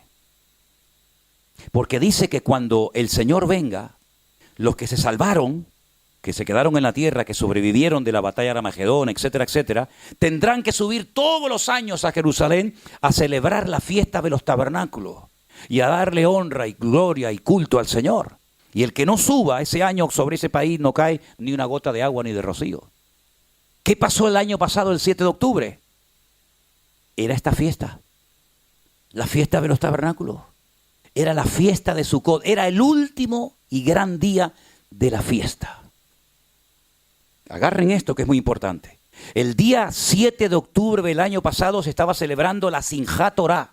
El último día de la fiesta es cuando se dice, ya hemos hecho la lectura de toda la Torah durante un año. Empieza en ese día y al año siguiente ya hemos leído Génesis, Éxodo, Levítico, Número y Deuteronomio. Y se celebra la fiesta de la alegría de la Biblia, la Simchat Torah, la alegría de la ley, de la ley de Moisés. Entonces se cogen los rollos de la ley, se sacan por la ciudad, la gente los toca, los besa, lloran, se emocionan. Y es una fiesta de una alegría tremenda. ¿Y a dónde se fueron los que leen la Torá y los que son creyentes en el Antiguo Testamento? Se fueron a la plaza de Düsseldorf, en la ciudad de Tel Aviv. Y vinieron judíos de todas partes del mundo a celebrar la Simchat Torah, la fiesta más alegre del año.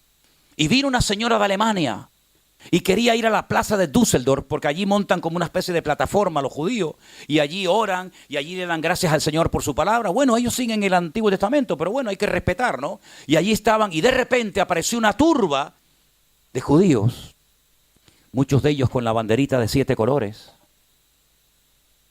Interrumpieron el acto y dijeron, no, aquí no se viene a orar ni a leer la Biblia. Esta es una ciudad laica. Y aquí no le vamos a permitir a ustedes, los religiosos, que vengan aquí a orar a Dios de Abraham, de Isaac y de Jacob. Aquí no vamos a permitirle eso. Y esta señora que vino a Alemania dijo, nunca creí que en mi país, gente de mi país me atacara y me prohibiera leer la Biblia en público y orar. Eso fue una semana antes del ataque del 7 de octubre. Una semana después, esos que interrumpieron el acto de oración y de lectura bíblica en la plaza de Düsseldorf, en Tel Aviv, habían llenado toda la plaza con las fotografías y con las velas de todos los que habían matado en los kibbutz del sur. Qué paradojas tiene la vida, ¿no? ¿Te molesta que se lea la Biblia en público? ¿Te molesta que se ora? ¿Tienes que interrumpir un acto de tu gente, de tu pueblo, de tu cultura? Pues a la semana siguiente estaban recordando a los que habían fallecido en ese lugar. Qué tremendo, ¿no? Qué triste, ¿no? Qué triste. Cuando yo en diciembre del año pasado decidí irme, la guerra había empezado en octubre, yo decidí irme en diciembre a ver cómo estaba aquello y mi objetivo era irme al sur, pero lo más posible al sur para hablar con soldados, para hablar con gente que había perdido hijos, padres, sobrinos, nietos, y me fui por todos los kibbutz. Contactamos con un soldado que estaba en Gaza peleando y vino y nos recogió a través de un pastor, hicimos el contacto y fuimos visitando kibbutz por kibbutz, fui entrando a las habitaciones, vi, bueno, cosas tremendas, me llevaron a una explanada donde había miles de coches, todos los que estaban en la famosa fiesta de Nova, todavía estaban sacando los restos, llenando bolsas de plástico de dientes, de cabezas, de ojos, de troncos, de manos, de cantidad de cosas, y allí estábamos nosotros viendo todo aquel panorama. Y resulta que en una gasolinera paramos a poner gasolina al coche y me encuentro a un muchacho, me acerco a él y entonces él me dice, hablas español, ¿de dónde eres? Y empezamos a hablar. Él había ido a las Islas Canarias a hacer un reportaje del volcán que tuvimos no hace mucho tiempo en la isla de La Palma, conocía muy bien aquello. Entonces empecé a hablarle, él era periodista, se iba al sur a hacer un reportaje. Y le dije, oye, te quiero hacer una pregunta, si no quieres no me la respondas. ¿Es verdad que todos o casi todos los habitantes de los kibbutz, esas granjas comunitarias que fueron atacadas, son ateos? ¿Es verdad? Me dice, más del 85% de los que vivimos en los kibbutz no queremos saber nada de religión, ni de Biblia, ni de Dios, ni de nada. Él me dio sus motivos. Se extrañó de que le hiciera ese tipo de preguntas. ¿Cuántas sinagogas quemaron en el sur? ¿Cuántos rollos de la Biblia quemaron en los kibbutz del sur? Ni uno, porque eran la mayoría ateos. ¿Saben a lo que se dedicaban los que vivían en esos kibbutz? A ayudar a los palestinos, a los primos, como yo les llamo, llevándolos a hospitales, dándoles escuela. Uno de ellos hizo todo un sistema de regadío con unas tuberías tremendas para que pudieran tener agua potable. Las escarbaron, las sacaron y las convirtieron en cohetes, las convirtieron en misiles. 11.000 de ellos trabajaban en las comunidades agrícolas y ganaderas del sur. Ellos se llevaron toda la información, los planos, el nombre de las calles, cuánta gente había en cada casa, incluso si había algún animal, algún perro, algún gato, algún anciano, algún niño. Y se lo llevaron a los que luego después atacaron y sabían dónde tenían que ir. Aquí había una familia, aquí había un niño, aquí había un perro, aquí había aquí había el otro. Es decir, fue algo realmente terrible, pero esto es simplemente un botón de muestra de cómo el país más protegido de la tierra, con el sistema más sofisticado tecnológicamente hablando de seguridad, fue atacado y fue humillado en unas pocas horas. Y 3.000 de esas personas se metieron dentro de Israel. Y déjeme que le diga algo, y nos lo dijeron allí ellos. Ellos no sabían que iba a haber una fiesta nova en el desierto. El objetivo de ellos cuando venían cargados con un montón de comida. El objetivo era tomar las ciudades del sur, tomar Beersheba, tomar Siderot y tomar otras ciudades, y desde allí ir subiendo, controlando todo el país. Tomar barrios enteros, edificios enteros, amenazarlos que si nos atacan ponemos explosivos y tiramos todo el barrio abajo. Ese era el objetivo con el que ellos venían. Pero cuando ellos llegaron y vieron aquella fiesta donde había miles de jóvenes, muchos de ellos sí bailando, pero drogados, borrachos, con una estatua gigante de Buda en medio del desierto. Ya me contarán ustedes a mí qué hace un Buda gigante en el desierto en una fiesta de judíos. Cuando ellos llegaron dijeron, uy, esto es un regalo. Y en cierto sentido fue lo que los paró de poder entrar a las grandes ciudades. Se dedicaron al tiro al blanco. Comenzaron a disparar a diestra y a siniestra, y eso fue un poco lo que frenó que ellos entraran a las ciudades grandes y conquistaran desde ahí todo el país.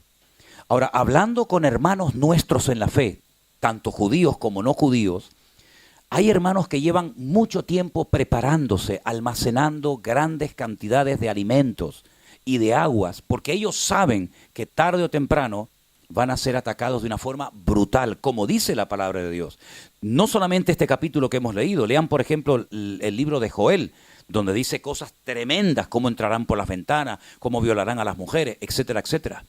Entonces, queridos hermanos, estamos a punto de ver cosas aún peores que las que hemos visto en televisión o las que nos han contado. Nosotros, si el Señor lo permite, nos vamos todo el mes de noviembre a Israel. El mes más difícil, el mes más duro. Las próximas elecciones en los Estados Unidos van a cambiar el panorama político del mundo. Gane quien gane.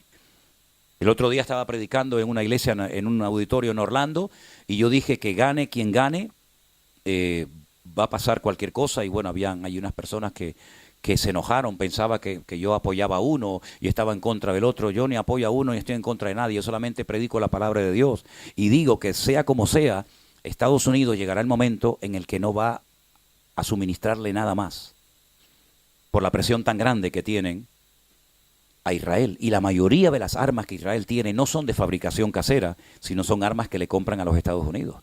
Ya por ejemplo ayer el presidente de España, que es un inútil terrible, es un demonio, y lo he dicho así abiertamente, me da igual, es un demonio terrible, es un instrumento del diablo en estos tiempos finales, ya dijo que a Israel no hay que darle armas. Si no me das armas, pues lo que estás diciendo es que me maten. No le vendan armas. ¿Qué significa? Pues que los destruyan. Ya Macron lo dijo la semana pasada, que no hay que venderle ni una sola arma más a Israel. Llegará un momento en el que Israel, según la Biblia, se va a encontrar solo, totalmente solo, y solamente va a tener una vía de escape, y es mirar hacia arriba. Y cuando estén a punto de ser aniquilados, fíjense al extremo que vamos a llegar, porque van a ser atacados por el norte, por el sur, por tierra, por mar, por aire, por dentro, por fuera y por todas partes, tendrán que clamar al Señor, como dice el Salmo 118, ¿no? ¿Cuál es el centro de la Biblia? Si partiéramos la mitad de la Biblia y dijéramos ¿cuál es el centro? El versículo que dice, mejor es confiar en Dios que confiar en los hombres. Ese es el centro de la Biblia. Desde la angustia invoqué al Señor o al Eterno y el Eterno me respondió. En ese momento es cuando aparece aquel que traspasaron y lo verán y harán gran lamentación por él, y es cuando él pone sus pies en el monte de los olivos, se parte, y entonces cuando él viene a reinar con poder, con gloria sobre este planeta Tierra. Las cosas van a cambiar de tal manera que mañana, pasado mañana, el mes que viene, dentro de 2 meses, usted vaya a poner gasolina a su coche y el litro puede costar 20 euros. ¿Cómo? La Biblia dice que un hombre tendrá que trabajar todo el día para comprar una barra de pan. Claro, puede ser que haya personas que digan, pero es que a mí no me gusta lo que este hombre predica. Bueno, con todo mi respeto yo le digo que a mí me da exactamente igual lo que usted opine de mí. Pero yo le digo lo que dice la Biblia. Que un hombre tendrá que trabajar todo el día para comprar una barra de pan. Como les dije ayer, los que tienen los ahorros en dólares, vayan espabilando, porque el dólar se va a hundir en la miseria. O sea, yo voy a comprar unos dolaritos. Sí, compre los dolaritos. Es decir, todo va a cambiar de tal manera que a lo mejor usted va a llegar un día a un supermercado, como ha pasado en Cuba, como ha pasado en Venezuela, como ha pasado... Yo me crié en Venezuela, mi infancia la pasé en Venezuela. Nosotros vivíamos, no digo como ricos, pero casi, un país de abundancia, había trabajo, era Estados Unidos en español. Nadie se quería ir a otro país, Venezuela era un paraíso. Miren cómo está Venezuela hoy en día. Es un país destruido, un país sin futuro, un país con tantos recursos que tiene. ¿Qué recursos tenemos en Europa? No tenemos petróleo, no tenemos gas, no tenemos oro, no tenemos diamantes, no tenemos nada. Más que tontería en la cabeza. Y sin embargo los países latinoamericanos, cualquiera que me mencione, Ecuador, Perú, México, Argentina, Bolivia, Brasil, cualquier país de Latinoamérica se podría comer el mundo. Ustedes tienen de todo, absolutamente de todo. ¿Y cómo es posible que países tan ricos, tan hermosos, no me digan a mí que los países latinoamericanos no son hermosos? Las mejores playas, las mejores montañas, los mejores desiertos, los mejores valles. Es increíble. La gastronomía, caramba. Cuando voy a Estados Unidos digo, déjate hamburguesas y de porquería de eso y dame una comida de un cubano, de un argentino, de un chileno, de un peruano. ¿Cómo es posible que esos países tan ricos, con tanta abundancia, estén tan mal como están? Estuve hace 2 años en Colombia y de verdad que me dio pena ver cómo va Colombia deteriorándose de una forma tremenda. Y Ecuador, lo que era Ecuador, país tan bonito que me encantó cuando estuve no hace mucho tiempo por allí, por Quito, por Manta. País peligroso, un país que la gente le da. El día que yo estaba bautizando en Manta a una familia, 2 cuadras más allá se oyen tiros. Y mataron a la íntima amiga de una muchacha que yo estaba bautizando, una chica joven, porque estaba en la habitación de un hotel con el que organizaba Miss Ecuador. Y entraron a un ajuste de cuenta y lo tirotearon a él y a la muchacha que estaba en el momento equivocado con la persona equivocada. Es decir, habrá un momento que el único refugio seguro es Dios. Y como dije ayer, Bélgica es la cabeza de la serpiente. Aquí se fragua todo. Aquí se fragua todo. Cuando a mí me llevaron un día al Parlamento Europeo, yo me miraba en mi mente, digo, aquí algún día vendrá el anticristo. Ya tenemos todo. Europa, que fue un continente que se ha enfrentado 2 veces en 2 guerras mundiales brutales, donde han muerto millones y millones de personas. Hoy en día se sientan juntos, comen juntos. Yo me acuerdo cuando viajamos por Europa, en un país era el franco, el otro era la lira, en otro era no sé qué. Hoy en día ya no hay ni fronteras, que para mí me parece algo terrible, que no haya fronteras, porque eso está bien para los buenos, pero también está muy bien para los malos. No hay control, esto es un relajo, donde hoy en día vas a la calle y casi te da miedo dar una opinión contraria a la de la multitud, porque te pueden insultar, te pueden acuchillar, te pueden apedrear, y no les cuento nada la presión tan grande que tendrán estas criaturas, estos niños, en las escuelas hoy en día, cuando le están enseñando todo lo contrario a lo que nosotros creemos, vivimos y practicamos, donde le están enseñando que lo malo es bueno y lo bueno es malo, y donde le están enseñando que todo lo contrario a la palabra de Dios. Por eso, en el momento en el que usted pueda hacer una buena compra de comida, hágala, hermanita. Que no pasa nada, ahí tiene la comida, no pasa nada. Pero si un día usted va al supermercado y no hay comida, dicen hace ya muchos años que Europa va a sufrir un apagón de corriente eléctrica brutal, porque estamos abusando tanto de la electricidad que llegará un momento que se va a colapsar el sistema en toda Europa. Si no hay electricidad, no puede subir en ascensor. Las bombas que generan el agua para subirla a donde usted vive no van a subir agua. Hermanos, no es cuestión de tener miedo, es cuestión de ser prudentes, porque déjeme que le diga algo y ahora voy a dar lugar por si hay alguna pregunta, ¿sí? Miren, escúchame una cosa. El Señor le dijo a Noé, prepárate, va a pasar esto y esto. Noé podía haber dicho, bueno, Noé se preparó. Pero una pregunta, ¿quién metió la comida dentro del arca? ¿Fueron los ángeles? ¿Fue Dios el que la preparó? Dios le da la palabra a su siervo. Su siervo se la enseñó a sus hijos, logró involucrar a sus hijos en la obra y a las mujeres de sus hijos, gloria a Dios. Pero la gente se burló de Noé. Pero cuando llegó el diluvio, Noé no pasó hambre, Noé no pasó frío, Noé no pasó sed, porque él estaba perfectamente preparado. ¿No estará hablando el Señor en estos tiempos de que tenemos que estar preparados? ¿Para qué seguimos comprando ropa que no te la vas a poner nunca?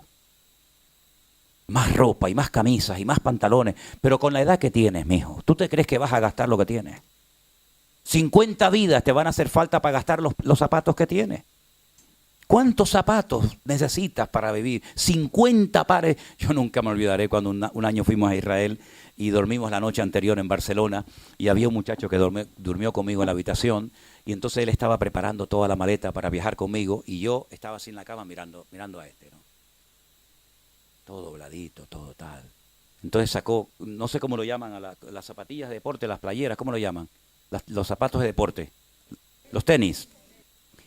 Sacaba los tenis amarillos, ponía así, los tenis verdes, los tenis rojos, los tenis negros. Y yo le dije, una pregunta, hermano, ¿tú a dónde vas?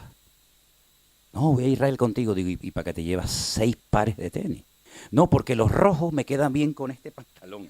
Y los verdes me quedan bien. Digo, mira, hazme el favor, tira todo eso, te pones lo que lleva y uno más dentro.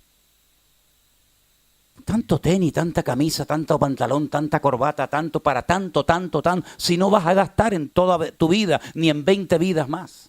Pero hay gente que tiene como esa cosa de, ay, vienen las rebajas de verano, y vienen las rebajas de invierno, y viene el Black Friday, y venga a comprar, y lo que tienen que comprar no lo compran. Entonces no te quejes el día de mañana cuando vayas al supermercado, como pasó en Venezuela, y no tenían ni papel higiénico. No tenían nada. Y hay lugares hoy en día que ni con dinero, y hablo por ejemplo de Cuba, que ni con dinero ya puedes comprar cosas indispensables para la vida. No, es que vivimos en Europa, nosotros somos diferentes. Ya.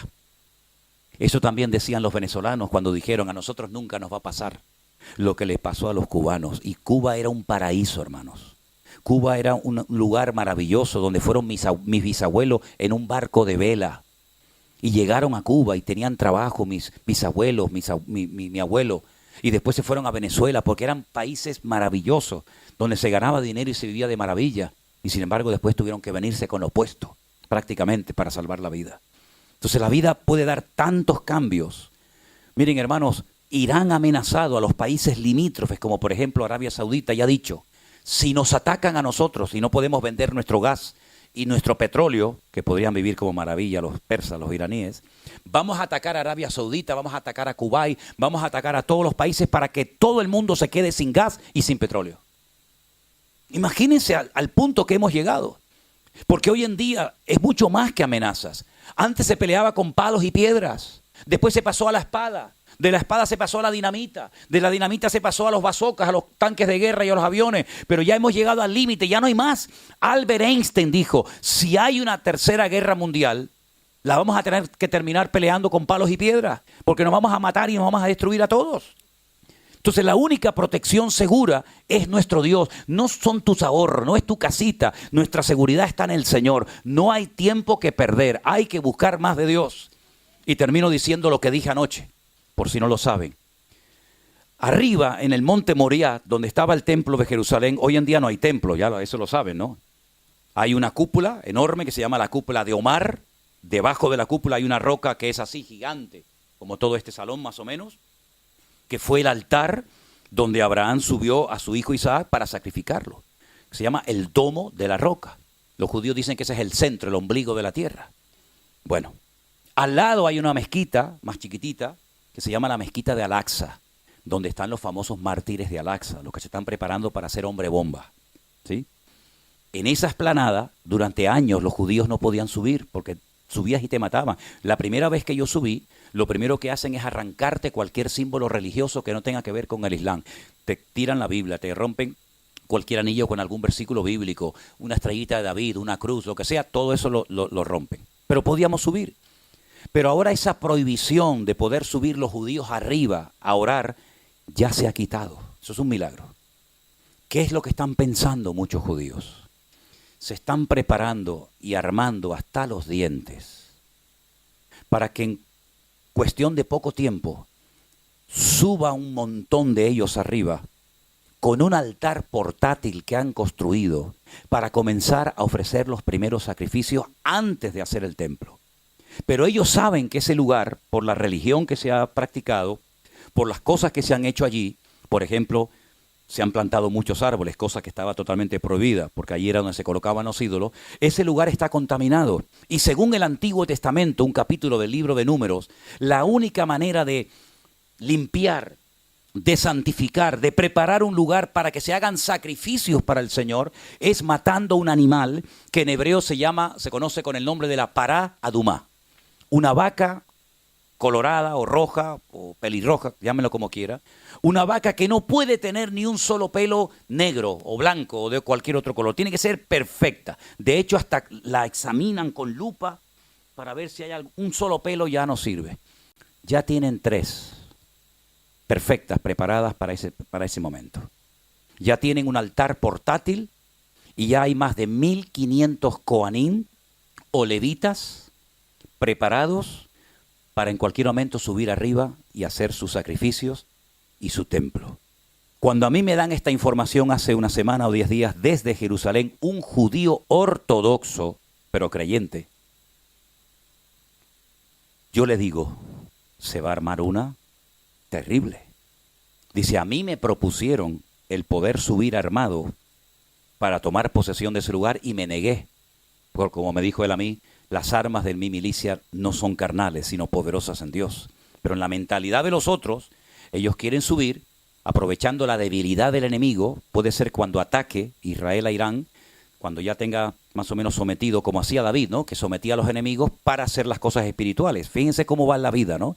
Yo someto a los filisteos, a los amorreos, a los cananeos, a los moabitas, y entonces mi hijo puede levantar el templo. ¿Qué es lo que está haciendo Benjamín Netanyahu? Someter a Hamás, someter a Hezbollah, someter a Irán, someter a los hutíes, someter a los enemigos para decirles, ahora venga, suban para arriba y construyan el templo. A ver quién va a subir arriba a meternos mano a nosotros.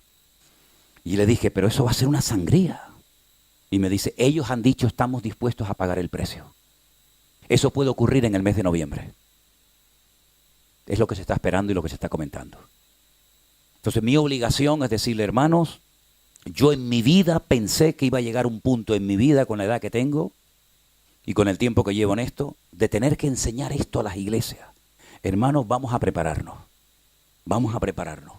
No solamente espiritualmente, sino también tener algo de almacenaje en nuestros hogares por lo que pueda pasar. Y si no pasa nada, bueno, pues ya está, no pasó nada. Ahí tengo la nevera llena de comida, ahí tengo el almacén lleno de comida.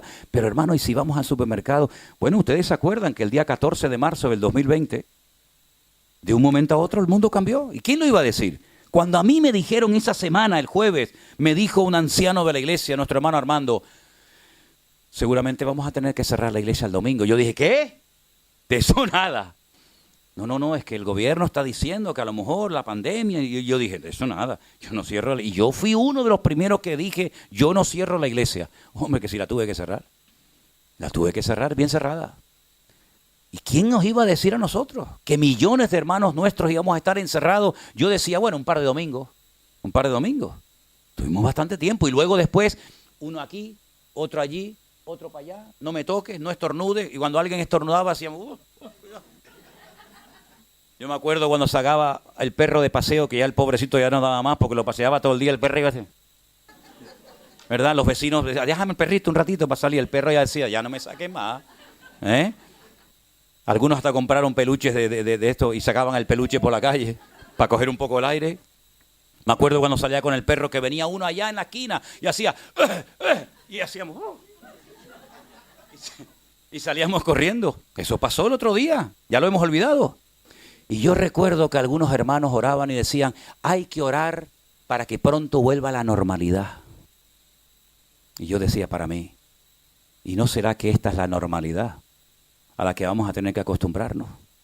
A vivir con menos, a comer menos, porque comemos como salvajes muchas veces.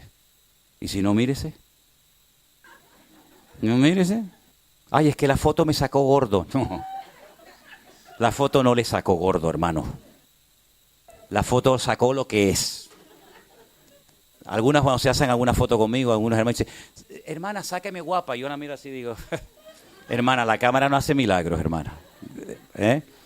Entonces, hermanos, estamos viviendo tiempos peligrosos, tiempos difíciles, tiempos donde cualquier cosa puede ocurrir en cualquier momento. Y creo que mi deber como creyente es advertirles de que las cosas no van a mejorar. ¿Qué más quisiera yo? El Señor dijo que por haberse multiplicado la maldad, el amor de muchos se enfriará. Porque va a haber muchos cristianos que no fueron hombres de oración, que no fueron hombres de palabra, que no fueron personas consagradas, que no van a aguantar la presión. No la van a aguantar. Va a haber momentos en Europa que te van a decir, ¿usted qué religión practica? Soy cristiano, aquí no pueden trabajar cristianos. Ya está pasando en algunos países, ¿eh?